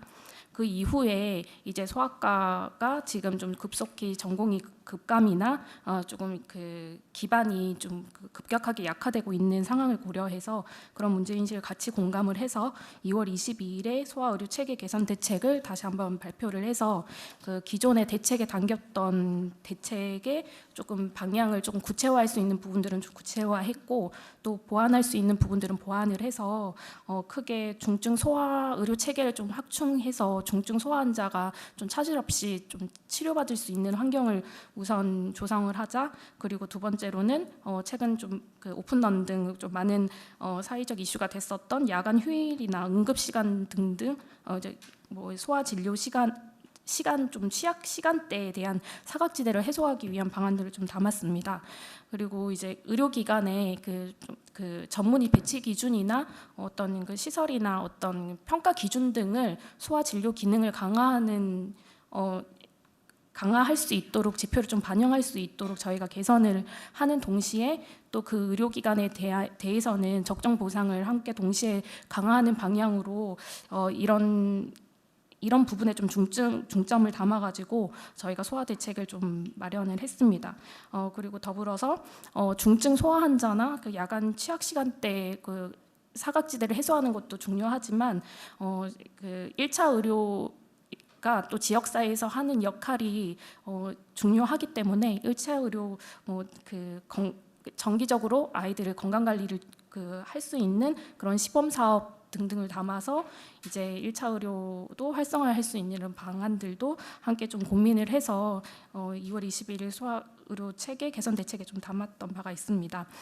저희가 필수 의료 총괄과가 좀 만들어지면서는 이번에 저희가 발표했던 대책이 좀 마지막이 아니고 저희가 이런 저희 전담 부서에서 기존에 발표했던 대책이 좀 현장에서 실효성 있게 좀 뿌리내릴 수 있고 그리고 좀 보완할 수 있는 부분들은 지속적으로 현장과 소통을 하면서 지속으로 보완해 나가기 위해서 이렇게 전담 조직이 만들어진 것이고요. 그래서 저희가 지금 이행 점검도 지금 내부적으로는 진행을 하고 있고 그리고 앞으로는 이제 저희가 지금 좀 분야별로 다양한 폭넓게 의료계나 현장의 의견이 좀 수렴될 수 있도록 저희가 지금 의견 수렴 과정들이나 절차 등도 지금 마련하고 있는 상황입니다. 그래서 앞으로도 이런 자리의 목소리도 좀 더 많이 듣고 그리고 좀 많이 고민하고 해서 앞으로 이 대책이 좀 실질적으로 현장에도 잘 뿌리내릴 수 있도록 계속 노력할 예정입니다. 감사합니다. 네, 감사합니다. 네, 그러면 쿠키뉴스 임지혜 기자님 부탁드리겠습니다. 안녕하세요. 쿠키뉴스 임지혜 기자입니다. 제가 얘기할 수 있는 부분은 그 저출생 극복이라는 키워드에서 왜 소아 필수 의료 체계가 강화돼야 하는가에 대한 이야기를 이제 제가 할 수밖에 없을 것 같아요.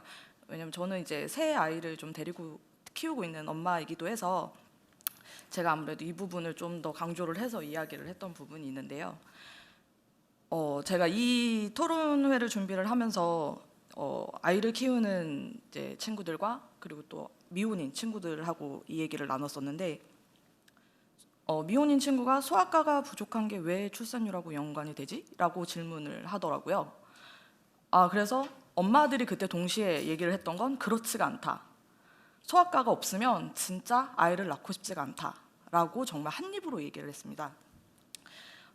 예를 들어서 나왔던 얘기가 이제 코로나가 한참 유행했던 때 아이가 고열로 이제 뭐 40도까지 올라가는데도 불구하고 입원이나 진료를 할 수 있는 그런 소아 전문 병원이나 대학병원이 없어서 뭐 하루 종일 빙글빙글 구급차를 타고 다니다가 그냥 집에 와서 그냥 물수건으로 열을 내려야 했던 그런 일들을 떠올렸을 때 과연 이런 환경에서 우리가 아이들을 키울 수 있는가?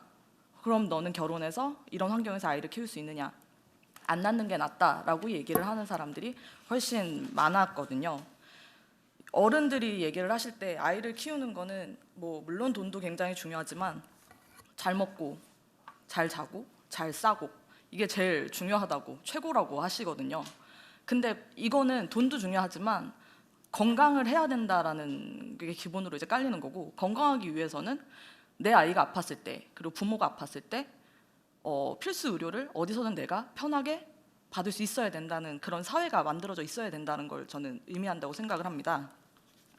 제가 쓴 기고문을 읽어보셨으면 알겠지만 굉장히 흔한 이야기고 뉴스에도 굉장히 많이 보도가 되는 그런 내용들이에요. 이런 내용이 작년 겨울에 한참 독감 많이 유행을 하고 장염이 유행을 하고 그럴 때에도 더 많이 이제 뉴스들이 보도가 됐었는데 이런 보도들이 왜 매년 나올까? 왜 매번 바뀌지 않고 반복해서 나오는 걸까? 근데 이거는 정부에서도 계속 뭔가 지원 대책을 마련하고 있는데 그럼에도 불구하고 어떤 문제가 있어서 이렇게 계속 이런 동일한 문제의 그런 뉴스가 계속 나오는 걸까? 근데 부모들은 이거를 되게 궁금해하거든요. 뭐 의사 선생님들이 뭐 너무 힘드신 것도 알고 또 어떤 뭐 수가 문제라던가 이런 것도 뉴스를 봐서 다 알고 있기는 하지만 정작 내가 생각했을 때 왜 내가 몇 시간 동안 이 병원에서 대기를 해야 하는가? 그거에 대한 이제 이야기를 굉장히 많이들 하시는 것 같아요. 특히나 맞벌이의 경우에는 아침에 이제 출근하기 전에 아이를 데리고 병원에 갈 수밖에 없는 상황인데 그러다 보면 반차나 연차를 많이 써야 되고 그럼으로 인해서 회사의 눈치를 많이 볼 수밖에 없는 환경인데 소아과가 점점 없어지고 진료가 가능한 병원이 점점 줄어들고 그래서 대기가 점점 늘어남으로써 엄마들이 1시간이면 병원에서 끝날 일을 점점 하루 절반을 써야 되고 절반 하루를 통으로 써야 되는 그런 일들이 반복이 되는 거죠. 그럼 과연 이거는 이 사회가 과연 옳은 걸까? 맞벌이로 일할 수 있는 사회가 맞을까? 라는 또 그런 고민을 하게 합니다. 제가 며칠 전에도 이제 이 토론회 준비를 하면서 병원을 경기도하고 서울하고 이제 소아 전문 병원 이렇게 한 대여섯 군데를 조금 돌아다니면서 엄마들이 얘기를 들었는데 인기가 굉장히 많은 선생님이 계신 분은 아무래도 대기가 엄청 길어요. 어떤 분은 새벽 7시에 와가지고 이제 대기를 하셨다고 하더라고요. 그런데도 그분이 받은 번호가 9시 땡에서 받은 번호가 번호 6번, 1번이 아니고 되게 놀랍지 않으신가요?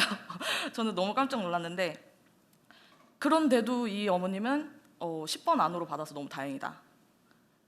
이렇게 긴 대기는 이제 이 병원에선 그러려니 한다. 1시간 대기는 많은 게 아니다. 이런 식으로 얘기를 하시는데 과연 부모들이 병원에서 가서 아이들을 안고 아픈 아이를 안고 달래면서 1시간을 기다리고 하는 이런 사회가 과연 옳은가? 그럼 정부나 뭐 우리 이제 의료계라던가 뭐 이런 데서는 어떠한 변화가 있어야 된다고 좀 고민을 우리가 더 많이 해야 되는가? 이런 생각이 조금 들게 했습니다. 그리고 이제 제가 이제 개인적으로 되게 저희 동네에는 소아과가 한 곳밖에 없습니다. 한 동에. 지역에 소아과가 한 곳밖에 없는데 사람이 굉장히 정말 많거든요. 그런데도 불구하고 이제 폐원을 하시더라고요. 코로나가 이제 거의 뭐 끝나진 않았지만 지금 현재 많이 진정된 이후에, 그러니까 제가 이제 너무 궁금해서 한번 여쭤봤어요. 왜 이렇게 잘 되시는 것 같은데 굳이 이렇게 폐원을 하시느냐 물어봤더니 정말 숨 쉴 틈이 없었다고 하시더라고요. 진짜 이거는 돈이 중요한 게 아니고 사람이 할 짓이 아니다라고 얘기를 하시는 걸 보고 이게 부모하고 아이하고 병원 이제 의사 선생님 의료계는 진짜 사실 상생하는 관계니까 이분들을 위한 되게 지원이 정말 많이 필요하겠다. 이런 지역에 있는 1차 의료기관에 대한 되게 지원이 많이 필요하다, 절실하다 이런 거를 생각하게 되었습니다. 그래서 이렇게 조금 이런 즉각적으로 이런 문제점들을 바로바로 좀 대응할 수 있는 이런 해결책들이 조금 빨리 나왔으면 좋겠다라고 생각했습니다. 이상입니다. 네, 감사합니다. 네, 저도 사실 저출산 급여에 왜 소아 필수료가 항상 빠질까 제가 궁금했거든요. 그래서 제가 좀 일본에서 사실 오래 있어가지고 일본은 저출산 문제를 소자화, 아기가 작다. 거로 하는데 그러다 보니까 주역이 어린이인데 우리는 고령화 저출산을 하다 보니까 고령하고 주산기 문제만 돼서 어린이가 빠져 있더라고요. 그래서 참 이런 부분 했는데 오늘 정말 우리 기자님이 기획하신 건가요? 오늘 그거 모르겠지만 아무튼 이런 기회에서 저출산 문제의 좀 근본에 우리가 인프라에 소아 위료가 좀 중요하다는 거는 다시 한번 좀 강조를 하고 싶은 생각입니다. 네, 이사장님 그러면 전체 한번 들으셔서. 네, 아까 제가 발제에서 어느 정도 다 말씀을 드린 거긴 한데 일단 지금 전담 전문의가 아까 제가 최소한 전공의와의 비율이 6대4 정도는 맞춰줘야 된다. 왜냐하면 전담 전문의를 지금 이론적으로는 필요한 분야에 그냥 전담 전문의를 많이 뽑으면 되지 않냐. 어떤 재원만 들어가면 될 것 같은데 사실은 그렇게 인력의 풀이 많지 않습니다. 그러다 보니까 그 전담 전문의가 올 수 있는 지금 이제 한계가 있거든요. 그래서 그게 제가 보기에는 40%를 그러니까 전체가 100이라면 그 100이라고 하는 일을 해야 하는 그런 분야에서 40%를 넘기기가 어렵겠다. 그러니까 전공의가 막 역할을 맡아줄 거는 미니멈 적어도 60%는 맡아줘야 되고요. 그거는 그냥 전공의에 대한 의존도가 높다 안 높다의 문제가 아니라 항상 필요한 정도의 그 숫자라고 생각합니다. 그러니까 전공의도 적정하게 수련받고 적정하게 근무를 하고 전담 전문의도 그 자기의 그 어떤 근무 조건에 만족할 수 있게 하는다 하더라도 한 6대4 정도는 맞춰줘야 되는데 지금은 당장은 그런 유입이 없기 때문에 그거를 사실은 좀 이게 차근차근 우리가 시행착오를 겪어가면서 이거를 한번 해보고 또 좀 시행착오를 겪어가면서 할 그런 지금 시간적인 여유가 별로 없다라고 생각을 하거든요. 그래서 그러니까 그 발제에서도 올해가 굉장히 중요한 분수령이 될 것이다. 왜냐하면 이제 올해부터 내년이 되면은 그 인력이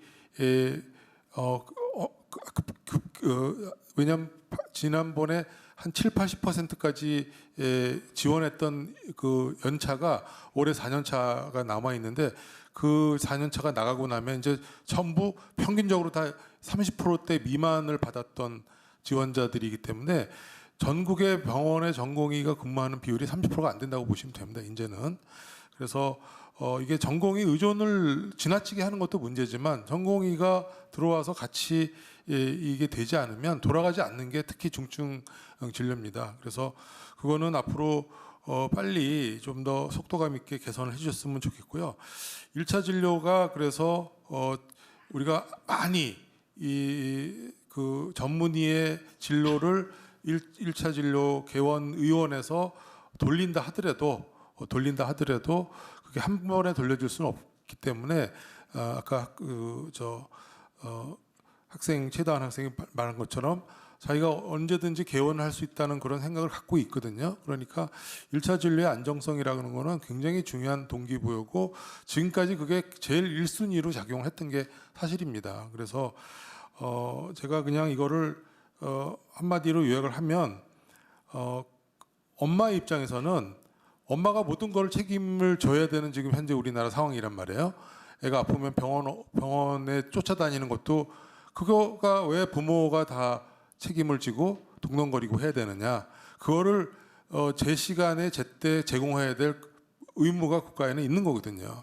그래서 국가와 부모가 함께 키우는 1차 진료가 일단 확립이 되는 게 중요할 것 같고 그다음에 중증 응급은 지금까지 버텨왔지만 이제 전공의 유동성 때문에 지금 흔들리고는 있지만 앞으로도 이런 일들이 얼마든지 올 수 있습니다. 코로나가 올 수도 있고 뭐 다른 이유가 될 수도 있고요. 그래서 흔들리지 않는 그런 중증과 응급 체제를 유지하기 위해서는 아까 말씀드린 대로 코어 특히 중증도가 높은 질환에는 전공의의 의존도를 대폭 낮춰야 됩니다.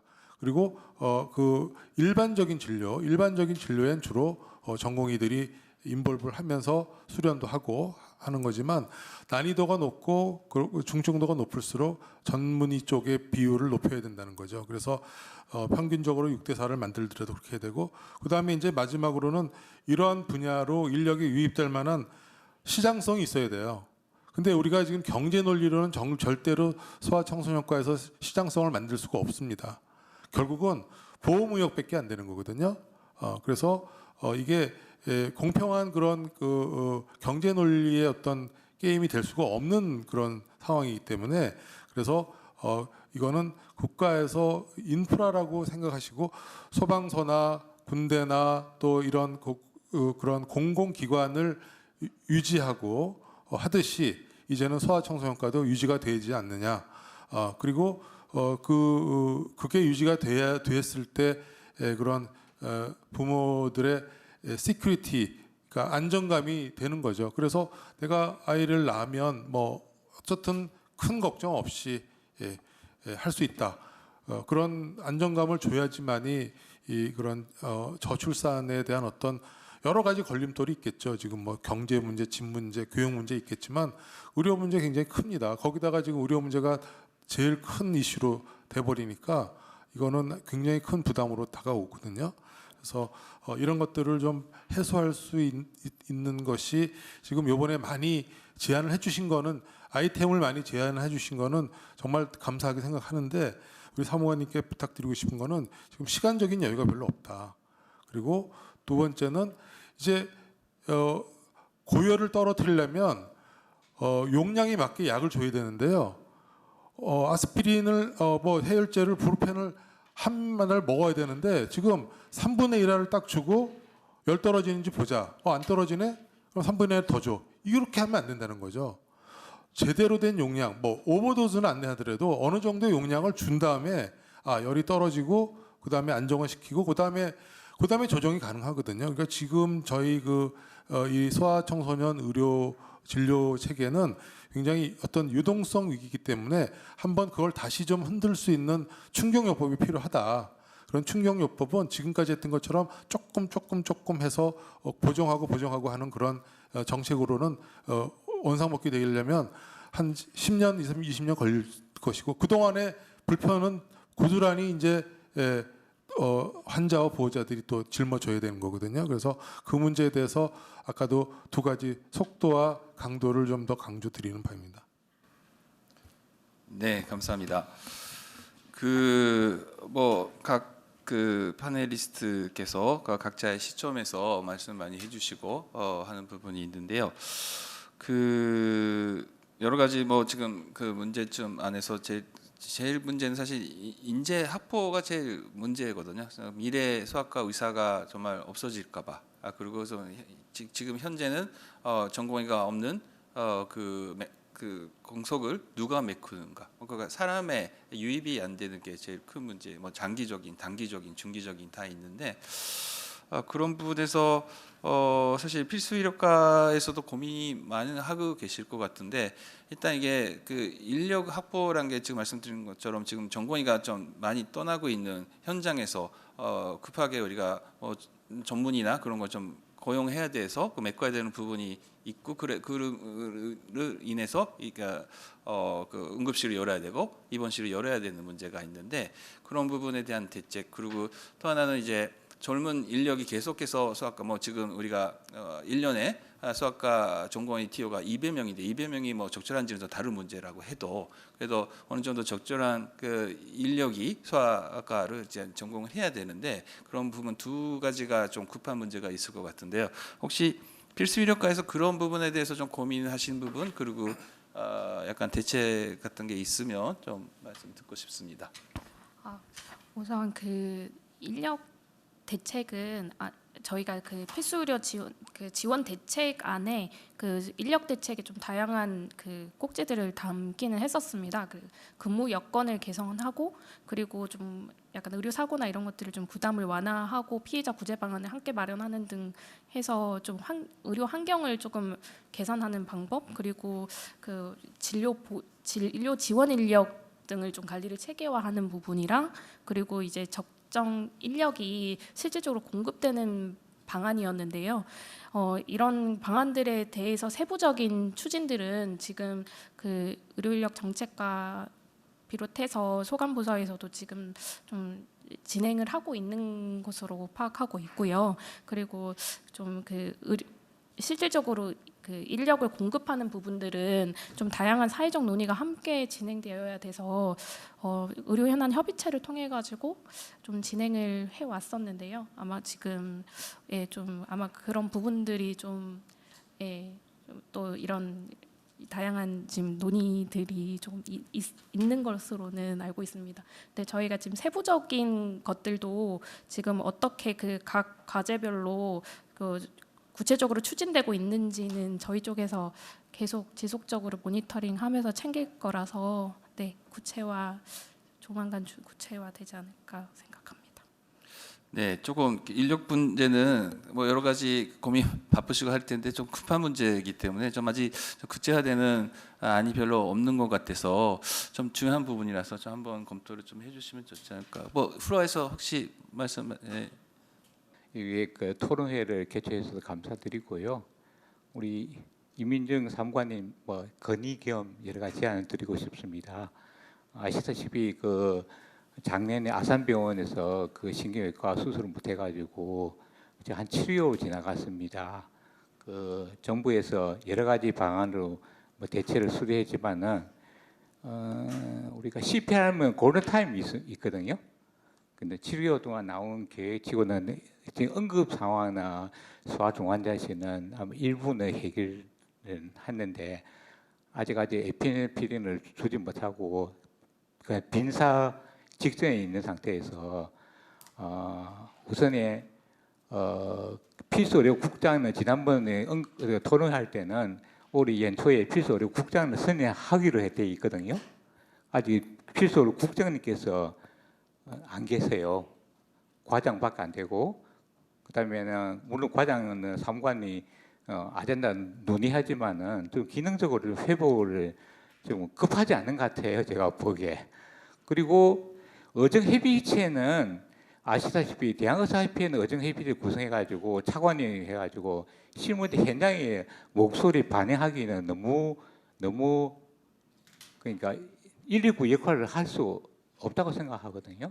그러니까 소아과의 문제는 저희들이 학회에서도 몇 번 제안했지만은 소아과 당사자의 1차, 2차, 3차 기관에 좀 현장의 목소리 바로 소통할 수 있는 구조가 좀 빨리 좀 만들었으면 좋겠습니다. 그래서 제가 오늘도 올라오는 이유고요. 지금 달빛병원이 지금 34군데, 37군데, 10년 동안은 지금 운영해 왔는데 그 정부에서 그 100곳에 늘린 것을 그 지금 정책안을 좀 만들어졌는데요. 지금 일본 같은 경우에는 모든 아젠다 하면 그 해당 공무원의 실명제를 밝혀가지고 정책 시민제를 하고 있습니다. 그래서 이번에 대통령님께서 상급종합병원 안에 대해서는 일단 급한 불을 끄지만은 또 갑자기 24시간 뭐 비대면 진료 근데 애기 엄마 입장에서는 적시에 필요한데 그 안을 어느 분이 내셨는지 좀 많이 궁금하거든요. 그리고 24시간에 달빛병원 하는데 아시다시피 2014년 달빛병원 만들어가지고 한 20몇 군데 2년 동안 30몇 군데 10몇 군데를 우리 그 아동병원 동네해가지고 만드는데 실질적으로 서울에 4군데 병원 중에서 서울역 앞에 있는 소아아동병원이 야간 진료 안 하는 거 혹시 알고 계시나요? 주간 근무밖에 안 해요. 6시까지. 근데 전국에 휴일에 진료할 수 달빛병원이 5군데, 일요일 진료하는 7군데밖에 없어요. 그런데 현장에 한 번도 쳐다보지 않고 10년 동안 피드백 한 번도 안 하는데 또 갑자기 100군데 나오는데 과연 이 세금을 내가지고 공무원 역할이 제대로 하고 있는지 여쭤보고 싶습니다. 그래서 진짜 빠른 시일 내에 한 1, 2주 내에 필수 의료과하고 필요한 정말 팀을 만들어 진지하게 한번 논의 했으면 좀 부탁드리겠습니다. 그리고 특히 응급의료나 이런 제도는 최소한도 5년, 10년도 내다보고 롱텀 계획 없이는 쇼텀을 전혀 해결할 수 없거든요. 지금은 쇼텀 계획밖에 없기 때문에 근본적으로 해결할 수 있는 방안이 전혀 준비 안 되다고 생각합니다. 근데 7개월 동안 논의하는 결과치고는 제가 인상으로서는 너무 죄송하지만 정말 능력이 없는 정부라고 생각되어지거든요. 그리고 책임지지 않아요. 책임이 전부 다 상중병원에다가 너가 병실을 열지 않으면 페널티 주겠다. 그래서 병실을 열었습니다. 길병원 같은 경우는 원래 40배도 있는 병원을 10배도 불만 키워지고 있고요. 달빛병원은 햇빛병원을 하고 있는데 전혀 죄송하다고 국민한테 죄송하다고 이렇게 사과를 해야 되는 상황인데 근데 보건복지부 관료 중에서 누군가는 지금 이 정책에 대해서 실패한 정책에 대해서 사과 한마디도 없다는 것을 오늘 정말로 아픈 마음 가지고 제안 드리고 싶어요. 하여튼 조소한 기일에는 의정협의회는 맡기지 말고 진지의 이사장이나 우리 김한석 원장이나 뭐 저희들이 현장에 있는 사람들 조속한 일정에서 잡아가지고 좀 진지한 논의를 꼭 부탁드리겠습니다. 이상입니다. 네, 뭐 현장의 말씀을 듣는 것. 오늘 뭐 어렵게 우리 그 위대 학생 선생님을 모셔서 조금 더 의견을 좀 물어보고 싶은데요. 아까 필수 의료과에서도 장기적인 그 필수 의료에 대한 인력 확보에 대해서 별로 아이디어 없고, 그래서 위대 그 전원 준원만 말씀하시고 다른 유인책을 별로 제시를 안 해서, 사실 그 위대생 입장에서는 필수 의료를 하고 싶은 사람은 많이 있을 텐데 그걸 안 하는 이유가 뭐 여러 가지 있겠죠. 뭐 그 노동 강도가 너무 세다, 그리고 보상이 뭐 그거보다 더 낮다, 그리고 또 약간의 뭐 메디컬 리갈 프로그램에 대한 위협이 높다, 뭐 여러 가지 있을 수가 있는데, 혹시 그 입장에서 볼 때 그 여러 가지 뭐 다 중요하지만 뭐 하나 두 개가 개선되면 좋겠다, 필수 의료에 지금 안 가는 이유 중에 제일 큰 문제가 뭔가, 그런 걸 좀 혹시 얘기를 해줄 수 있을까요? 아까 워라밸 얘기도 많이 하셨지만, 우선순위 말씀. 네, 우선순위. 네. 개선의 우선순위를. 그 의대생이 많아지면 필수 의료과에 갈까요? 사실 그게 이제 의대 증원 관련해서 저희가 뭐 파업도 하고 막 그랬잖아요. 근데 그게 저희가 생각하기에는 그 기울어진 운동장 얘기도 하셨지만 인원 자체를 지원한다고 해서 해결되는 문제는 아니라고 저희가 생각하거든요. 왜냐하면 인원 전체가 많아져도 그럼에도 불구하고 소아과나 필수 의료에 지원하는 인원은 한정적일 것이라고 생각하는 게 근본적인 문제가 해결되지 않아서라고 생각을 합니다. 그 근본적인 문제는 이제 하나를 짚어달라고 말씀하셨는데, 저는 1차 의료기관에 대한 문제를 결국 돌아간다고 생각해요. 왜냐하면 저희가 과를 전공을 하고 병원에 남는 인원도 있지만 아까 말씀드렸다시피 결국에는 개원을 생각할 수밖에 없기 때문에 개원했을 때 어떻게 될 것인가에 대한 고민이 제일 큰 것 같고요. 그래서 1차 의료기관에 대한 지원 문제랑 또 아까 그 기자님이 말씀하셨던 것처럼 소아과가 동네에 하나 있는데 그게 폐원을 했다고 하셨잖아요. 그래서 물론 금전적인 문제도 있지만 결국에는 이제 일과 삶의 질을 양해할 수 있는가에 대한 문제를 해결하는 게 가장 우선적이라고 생각합니다. 또 사실 저희가 이렇게 들어봤을 때는 소아 환자에 비해서 의사가 부족하구나라는 생각을 하게 되는데, 의대생은 또 그런 현장의 상황을 잘 모르고 있는 경우가 많기 때문에 저희가 서로 얘기하기로는 저출생이 심각한 건 이제 아니까 나중에 우리가 이제 필드에 나가게 될 때는 한 10년 뒤까지 바라보고 생각해야 되는데, 그때 저출생 문제가 계속 누적이 돼서 만약에 우리가 돌봐야 할 소아 환자 자체가 줄어들면 우리 미래 비전이 좀 위협을 받는 게 아닐까라는 우려도 있는 것 같아요. 그래서 결국에 저는 이제 출생률과 소아 필수 의료의 문제가 닭과 달걀의 관계라고 생각하거든요. 그래서 이게 소아 필수 의료가 보장되지 않는다고 생각하니까 그에 대한 우려로 아이를 잘 낳지 않게 되고, 또 저출생 때문에 나중에 개원을 했는데 환자가 또 없으면 어떡하지? 라는 우려도 있는 것 같고, 그래서 계속 그렇게 악순환이 되는데, 이 악순환의 고리를 끊으려면 사실 이 토론회가 소아 필수 의료에 대한 토론회이기도 하지만 저출생의 문제를 해결하기 위한 다른 정책도 필요하다고 생각하고, 또 의료적인 차원에서는 결국엔 1차 의료기관에 대한 지원이 제일 우선되어야 된다고 생각합니다. 네, 뭐 이게 하나의 문제는 아닌 거 지적해 주신 것 같고, 사실 우리가 전책을 만들 때 실제적으로 이제 선택하시는 분이 이제 의대생이니까 이런 분들의 생각을 좀 우리가 또 많이 듣고 해야지 이게 제대로 된 전책이 나오지, 우리가 생각하는 것만 해서 이게 유인책이 안 되지 않을까 생각을 해서 좀 말씀드려봤는데, 앞으로 가능하면 그런 부분을 좀 많이 의견을 들을 수 있는 기회가 있으면 좋지 않을까 그 생각. 의사님, 네네.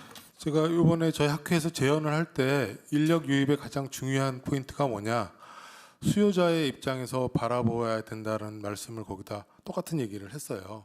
저희가 이제 학회에서 재연문을 이제 전해드렸는데, 수요자가 바라는 부분을 개선을 해줘야지, 수요자는 다른 쪽을 바라보고 있는데 엉뚱한 것을 개선을 한다 그래서 뭐 나중에 정말 돌아서는 뭐 조금 이렇게 얼굴을 돌려볼지 모르지만 우선 제일 급하게 생각하는 부분들, 그래서 우선 저희가 또 생각하는 것도 지금 소아청소년과는 특히나 이 처음부터도 굉장히 이렇게 매니아라 그럴까요?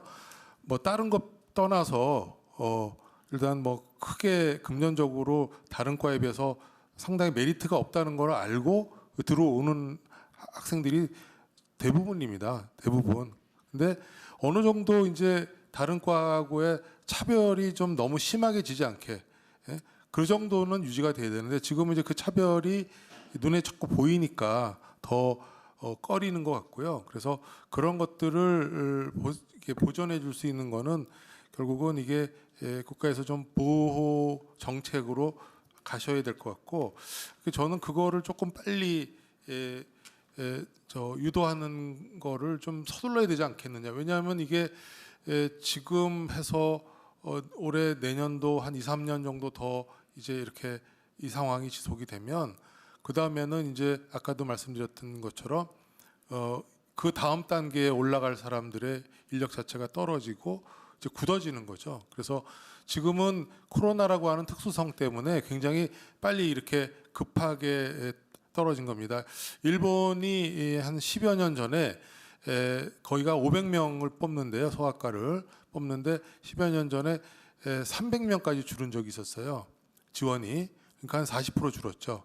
그러다 보니까 그 봉직으로 나갈 수 있는 병원에 소아청소년과가 없어가지고 내과, 외과, 산부인과, 소아과는 없고 소아과는 뭐 내과가 보든지 뭐 이렇게 보든지 없든지 그런 사태가 돼서 정부가 이제 개입을 하기 시작했는데 그런 것들도 그게 뭐 1, 2년에 된 게 아니라 이렇게 서서히 내려가면서 어느 정도의 이제 문제가 도출이 됐을 때 개입을 했는데 저희는 그거를 너무 빠른 시간에 겪어버린 거죠. 2, 3년이라고 하는 빠른 시간 내에. 그래서 빠른 시간에 겪은 것만큼 빨리 회복을 시켜야 되지 않겠느냐는 생각을 좀 하고 있습니다. 네, 마지막에 오늘 저출생 극복을 위한 거니까 마지막에 그 임지혜 기자님께 좀 코멘트를 하는데 저는 그 개인적으로 그 저출산에 대해서 소아과 의사, 의료가 뭘 할 수 있을지 고민을 많이 하는데요. 지금 말씀하신 대로 응급실, 뭐 병원 그건 기본적인 인프라에 보면 당연한 거지만 사실 이제 어머니 애기 어머니니까 애기 돌봄도 되게 중요한데 예를 들면 열이 나면 병원 문제도 아니지만 병원에서 돌보는 사람도 없고. 그리고 또 요새는 아시다시피 뭐 미숙아도 많이 살리고 하다 보니까 좀 장애를 갖고 있는 애들이 많은데 그런 애들이 학교 갈 때 뭐 그 약간의 그 위력적인 케어가 필요한 거 전혀 안 되기 때문에 집에서 돌봐야 되면 엄마가 일을 못 하고 약간 그런 부분도 좀 많이 있는 것 같아서 우리가 좀 나라가 좀 바뀌기 때문에 위료는 위력의 그 인프라는 확실하게 해야 되는데 교육과 위력 그리고 복지와 위료가 조금 약간 융합이 되고 그런 부분이 잘 돼야지 아기를 낳아서 혹시 뭐 잘못하면 아기가 장애가 될 수도 있고 어떻게 뭐 그러다 보면 되는데 그런 부분에 대한 이제 사회 안전망이라고 할까요? 아기를 낳을 수 있고 키울 수 있는 게 필요하다고 생각하는데 그런 부분에 대해서는 우리나라 조금 늦다고 생각하는데요. 그런 부분에 혹시 뭐 취재나 관심이 있으신 부분이? 저는 네.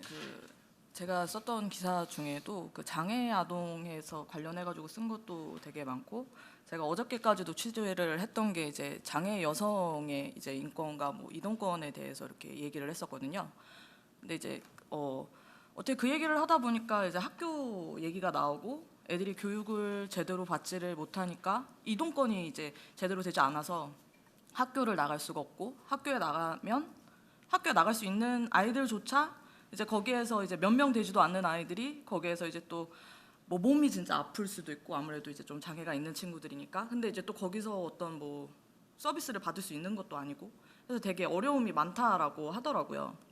근데 이제 그 인터뷰를 하셨던 분이 처음부터 장애를 갖고 태어나신 분은 아니고 이제 후천적으로 이제 교통사고가 나서 이제 그 고등학교 때 그렇게 휠체어를 타게 되신 분이었는데 저도 아이를 셋을 키우고 있지만 언제든지 누군가가 다칠 수 있다라고 생각을 하고 학교에서도 실제로 되게 많은 사건 사고가 일어나고 있고 이번 코로나 때만 보더라도 애들이 좀만 열이 나면 보건실로 가서 보건 선생님한테 약을 달라고 하더라고요.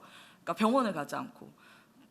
그래서 그거를 보면서 사실 뭐 학교에서 의사 선생님이 있기를 바라는 것도 아니고 뭐 그렇기는 하지만 지금 우리 아이들이 이 나라에서 살아가는데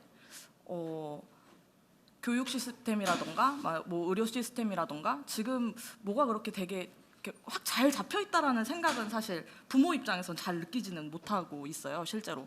그건 저뿐만 아니라 이제 많은 부모들이 느끼는 부분이고, 그리고 이 부분은 뭐 모두 다 말씀하신 부분이지만 뭐 어떤 거 하나를 고친다고 해서 해결될 수 있는 부분이 아니기 때문에 전체적으로 더 많은 고민이 필요하지 않을까 생각합니다. 이상입니다. 네, 감사합니다. 그 저출생 아기를 많이 낳게 하는 것도 중요하지만 난 아기를 잘 키우는 것도 되게 중요하고, 그거에 대해서 이제 소아 위로가 할 수 있는 일이 많은 것 같아요. 그냥 병원에서 기다려서 아픈 환자가 오는 거 기다리는 시대는 끝난 것 같고, 뭐 아픈 애 가서 재택 치료도 해야 되고, 학교 현장에도 가야 되고, 복지 현장에도 가야 돼서 부분이 되는데, 한 분 시간이 괜찮은지 모르겠네요. 마지막 한 분만 하고 이제 마치도록 하겠습니다.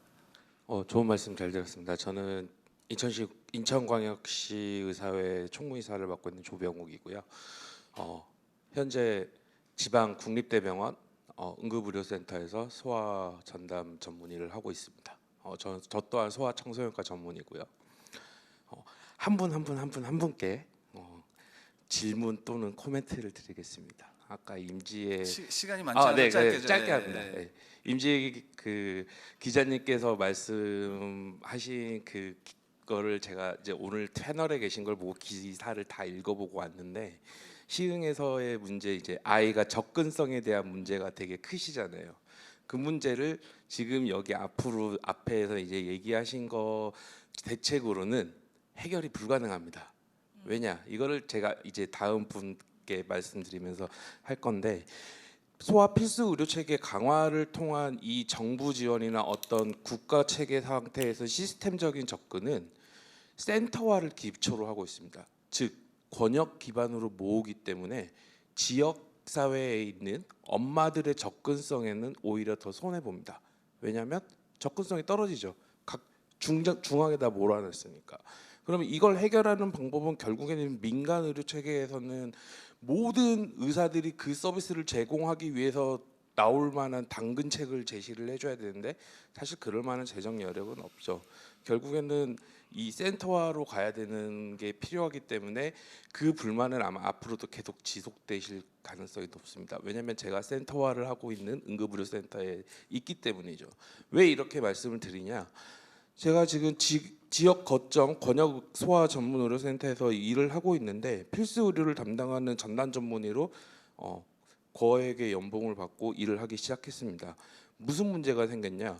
중증 환자나 필수 의료가 필요한 아이들을 보기 위해서 제가 고용이 됐는데, 제가 보고 있는 환자의 80% 이상은 15분 전 발열, 30분 전 구토, 1회 이런 환자들이 80%가 넘어요.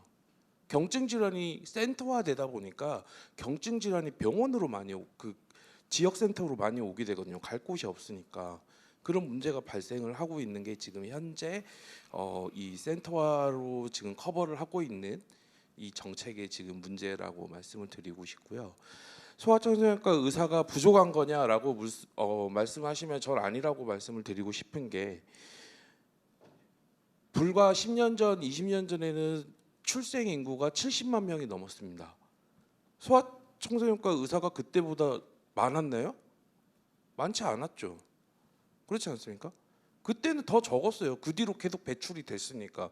지금은 소아청소년과 지금 출생률이 30만이 깨져서 20만대가 나오고 있는데, 엄마들이 병원을 갈 데가 없다고 얘기합니까? 왜요?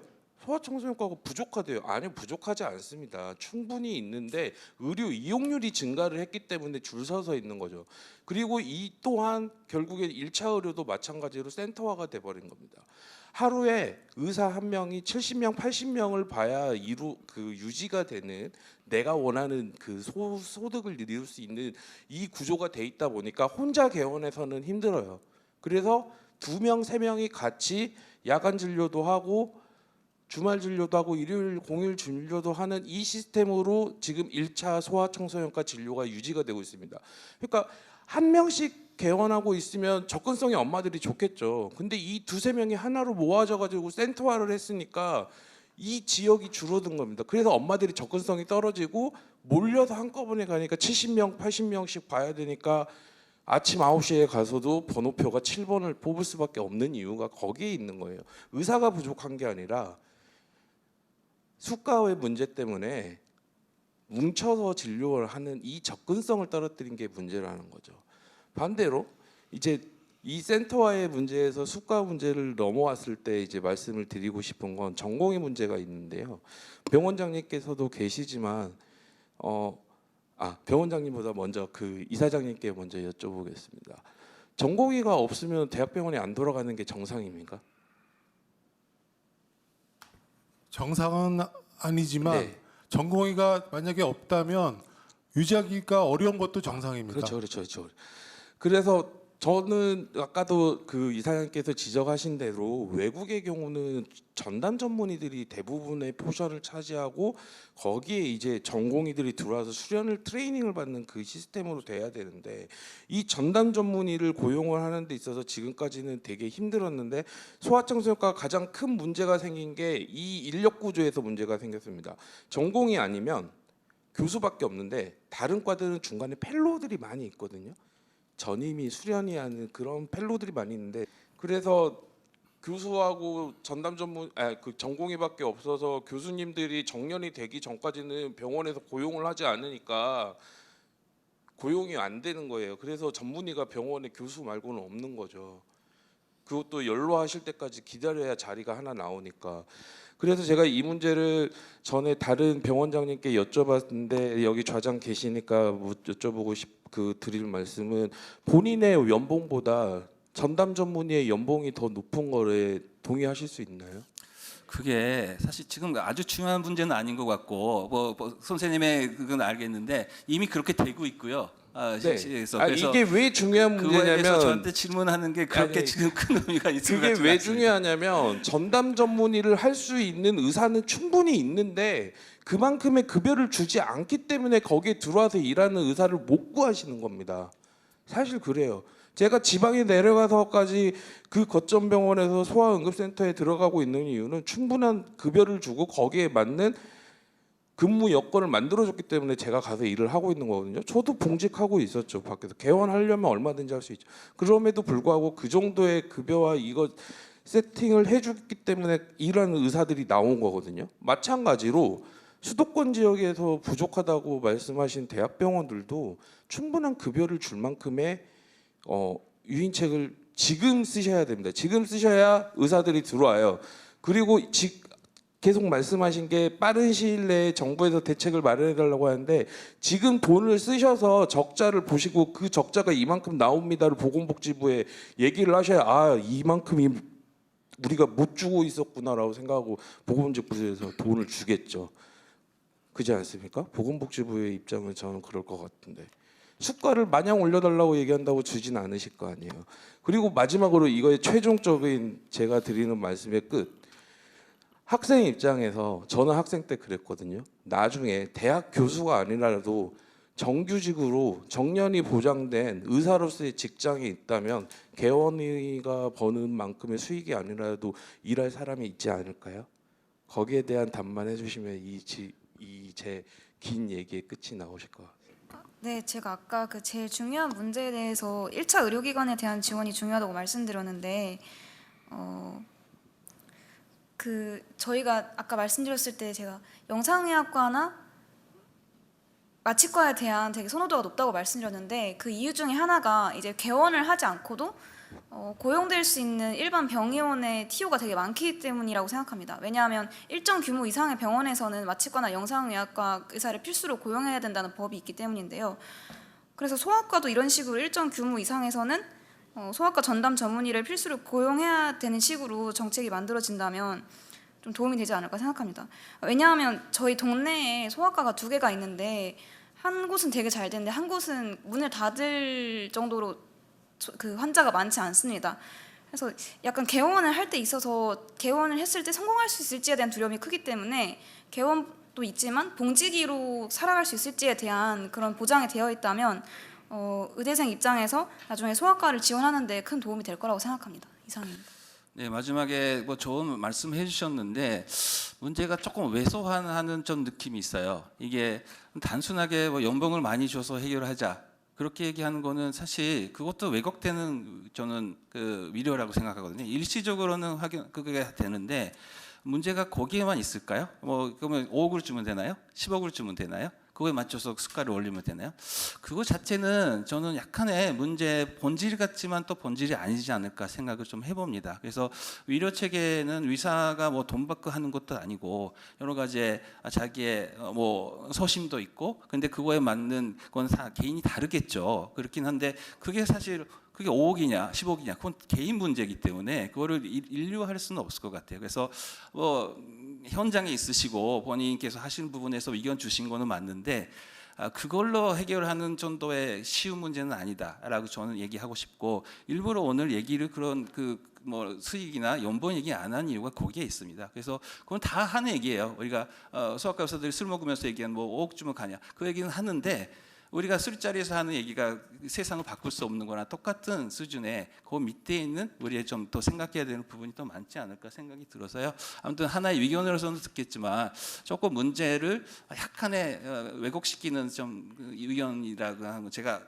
감히 말씀드리도록 하겠습니다. 그래서 오늘 아무튼 긴 시간 동안 해주셨고, 사실 이게 답이 없죠. 뭐 그럼 일부에서는 그런 게 답이 될 수도 있고, 또 서울에서는 아니고, 또 부산 지역에서도 아니고 인천 지역에도 다르기 때문에 여러 방향을 좀 해야 되는 부분인데, 제가 생각해도 이렇게 쉽게 뭐 답이 나오는 건 아닌데 다 같이 좀 고민하는 필요가 있지 않을까 싶습니다. 다시 한번 이런 자리 만들어주신 여러 관계자 여러분께 감사드려서 이 세션을 이대로 마치도록 하겠습니다. 네, 감사합니다.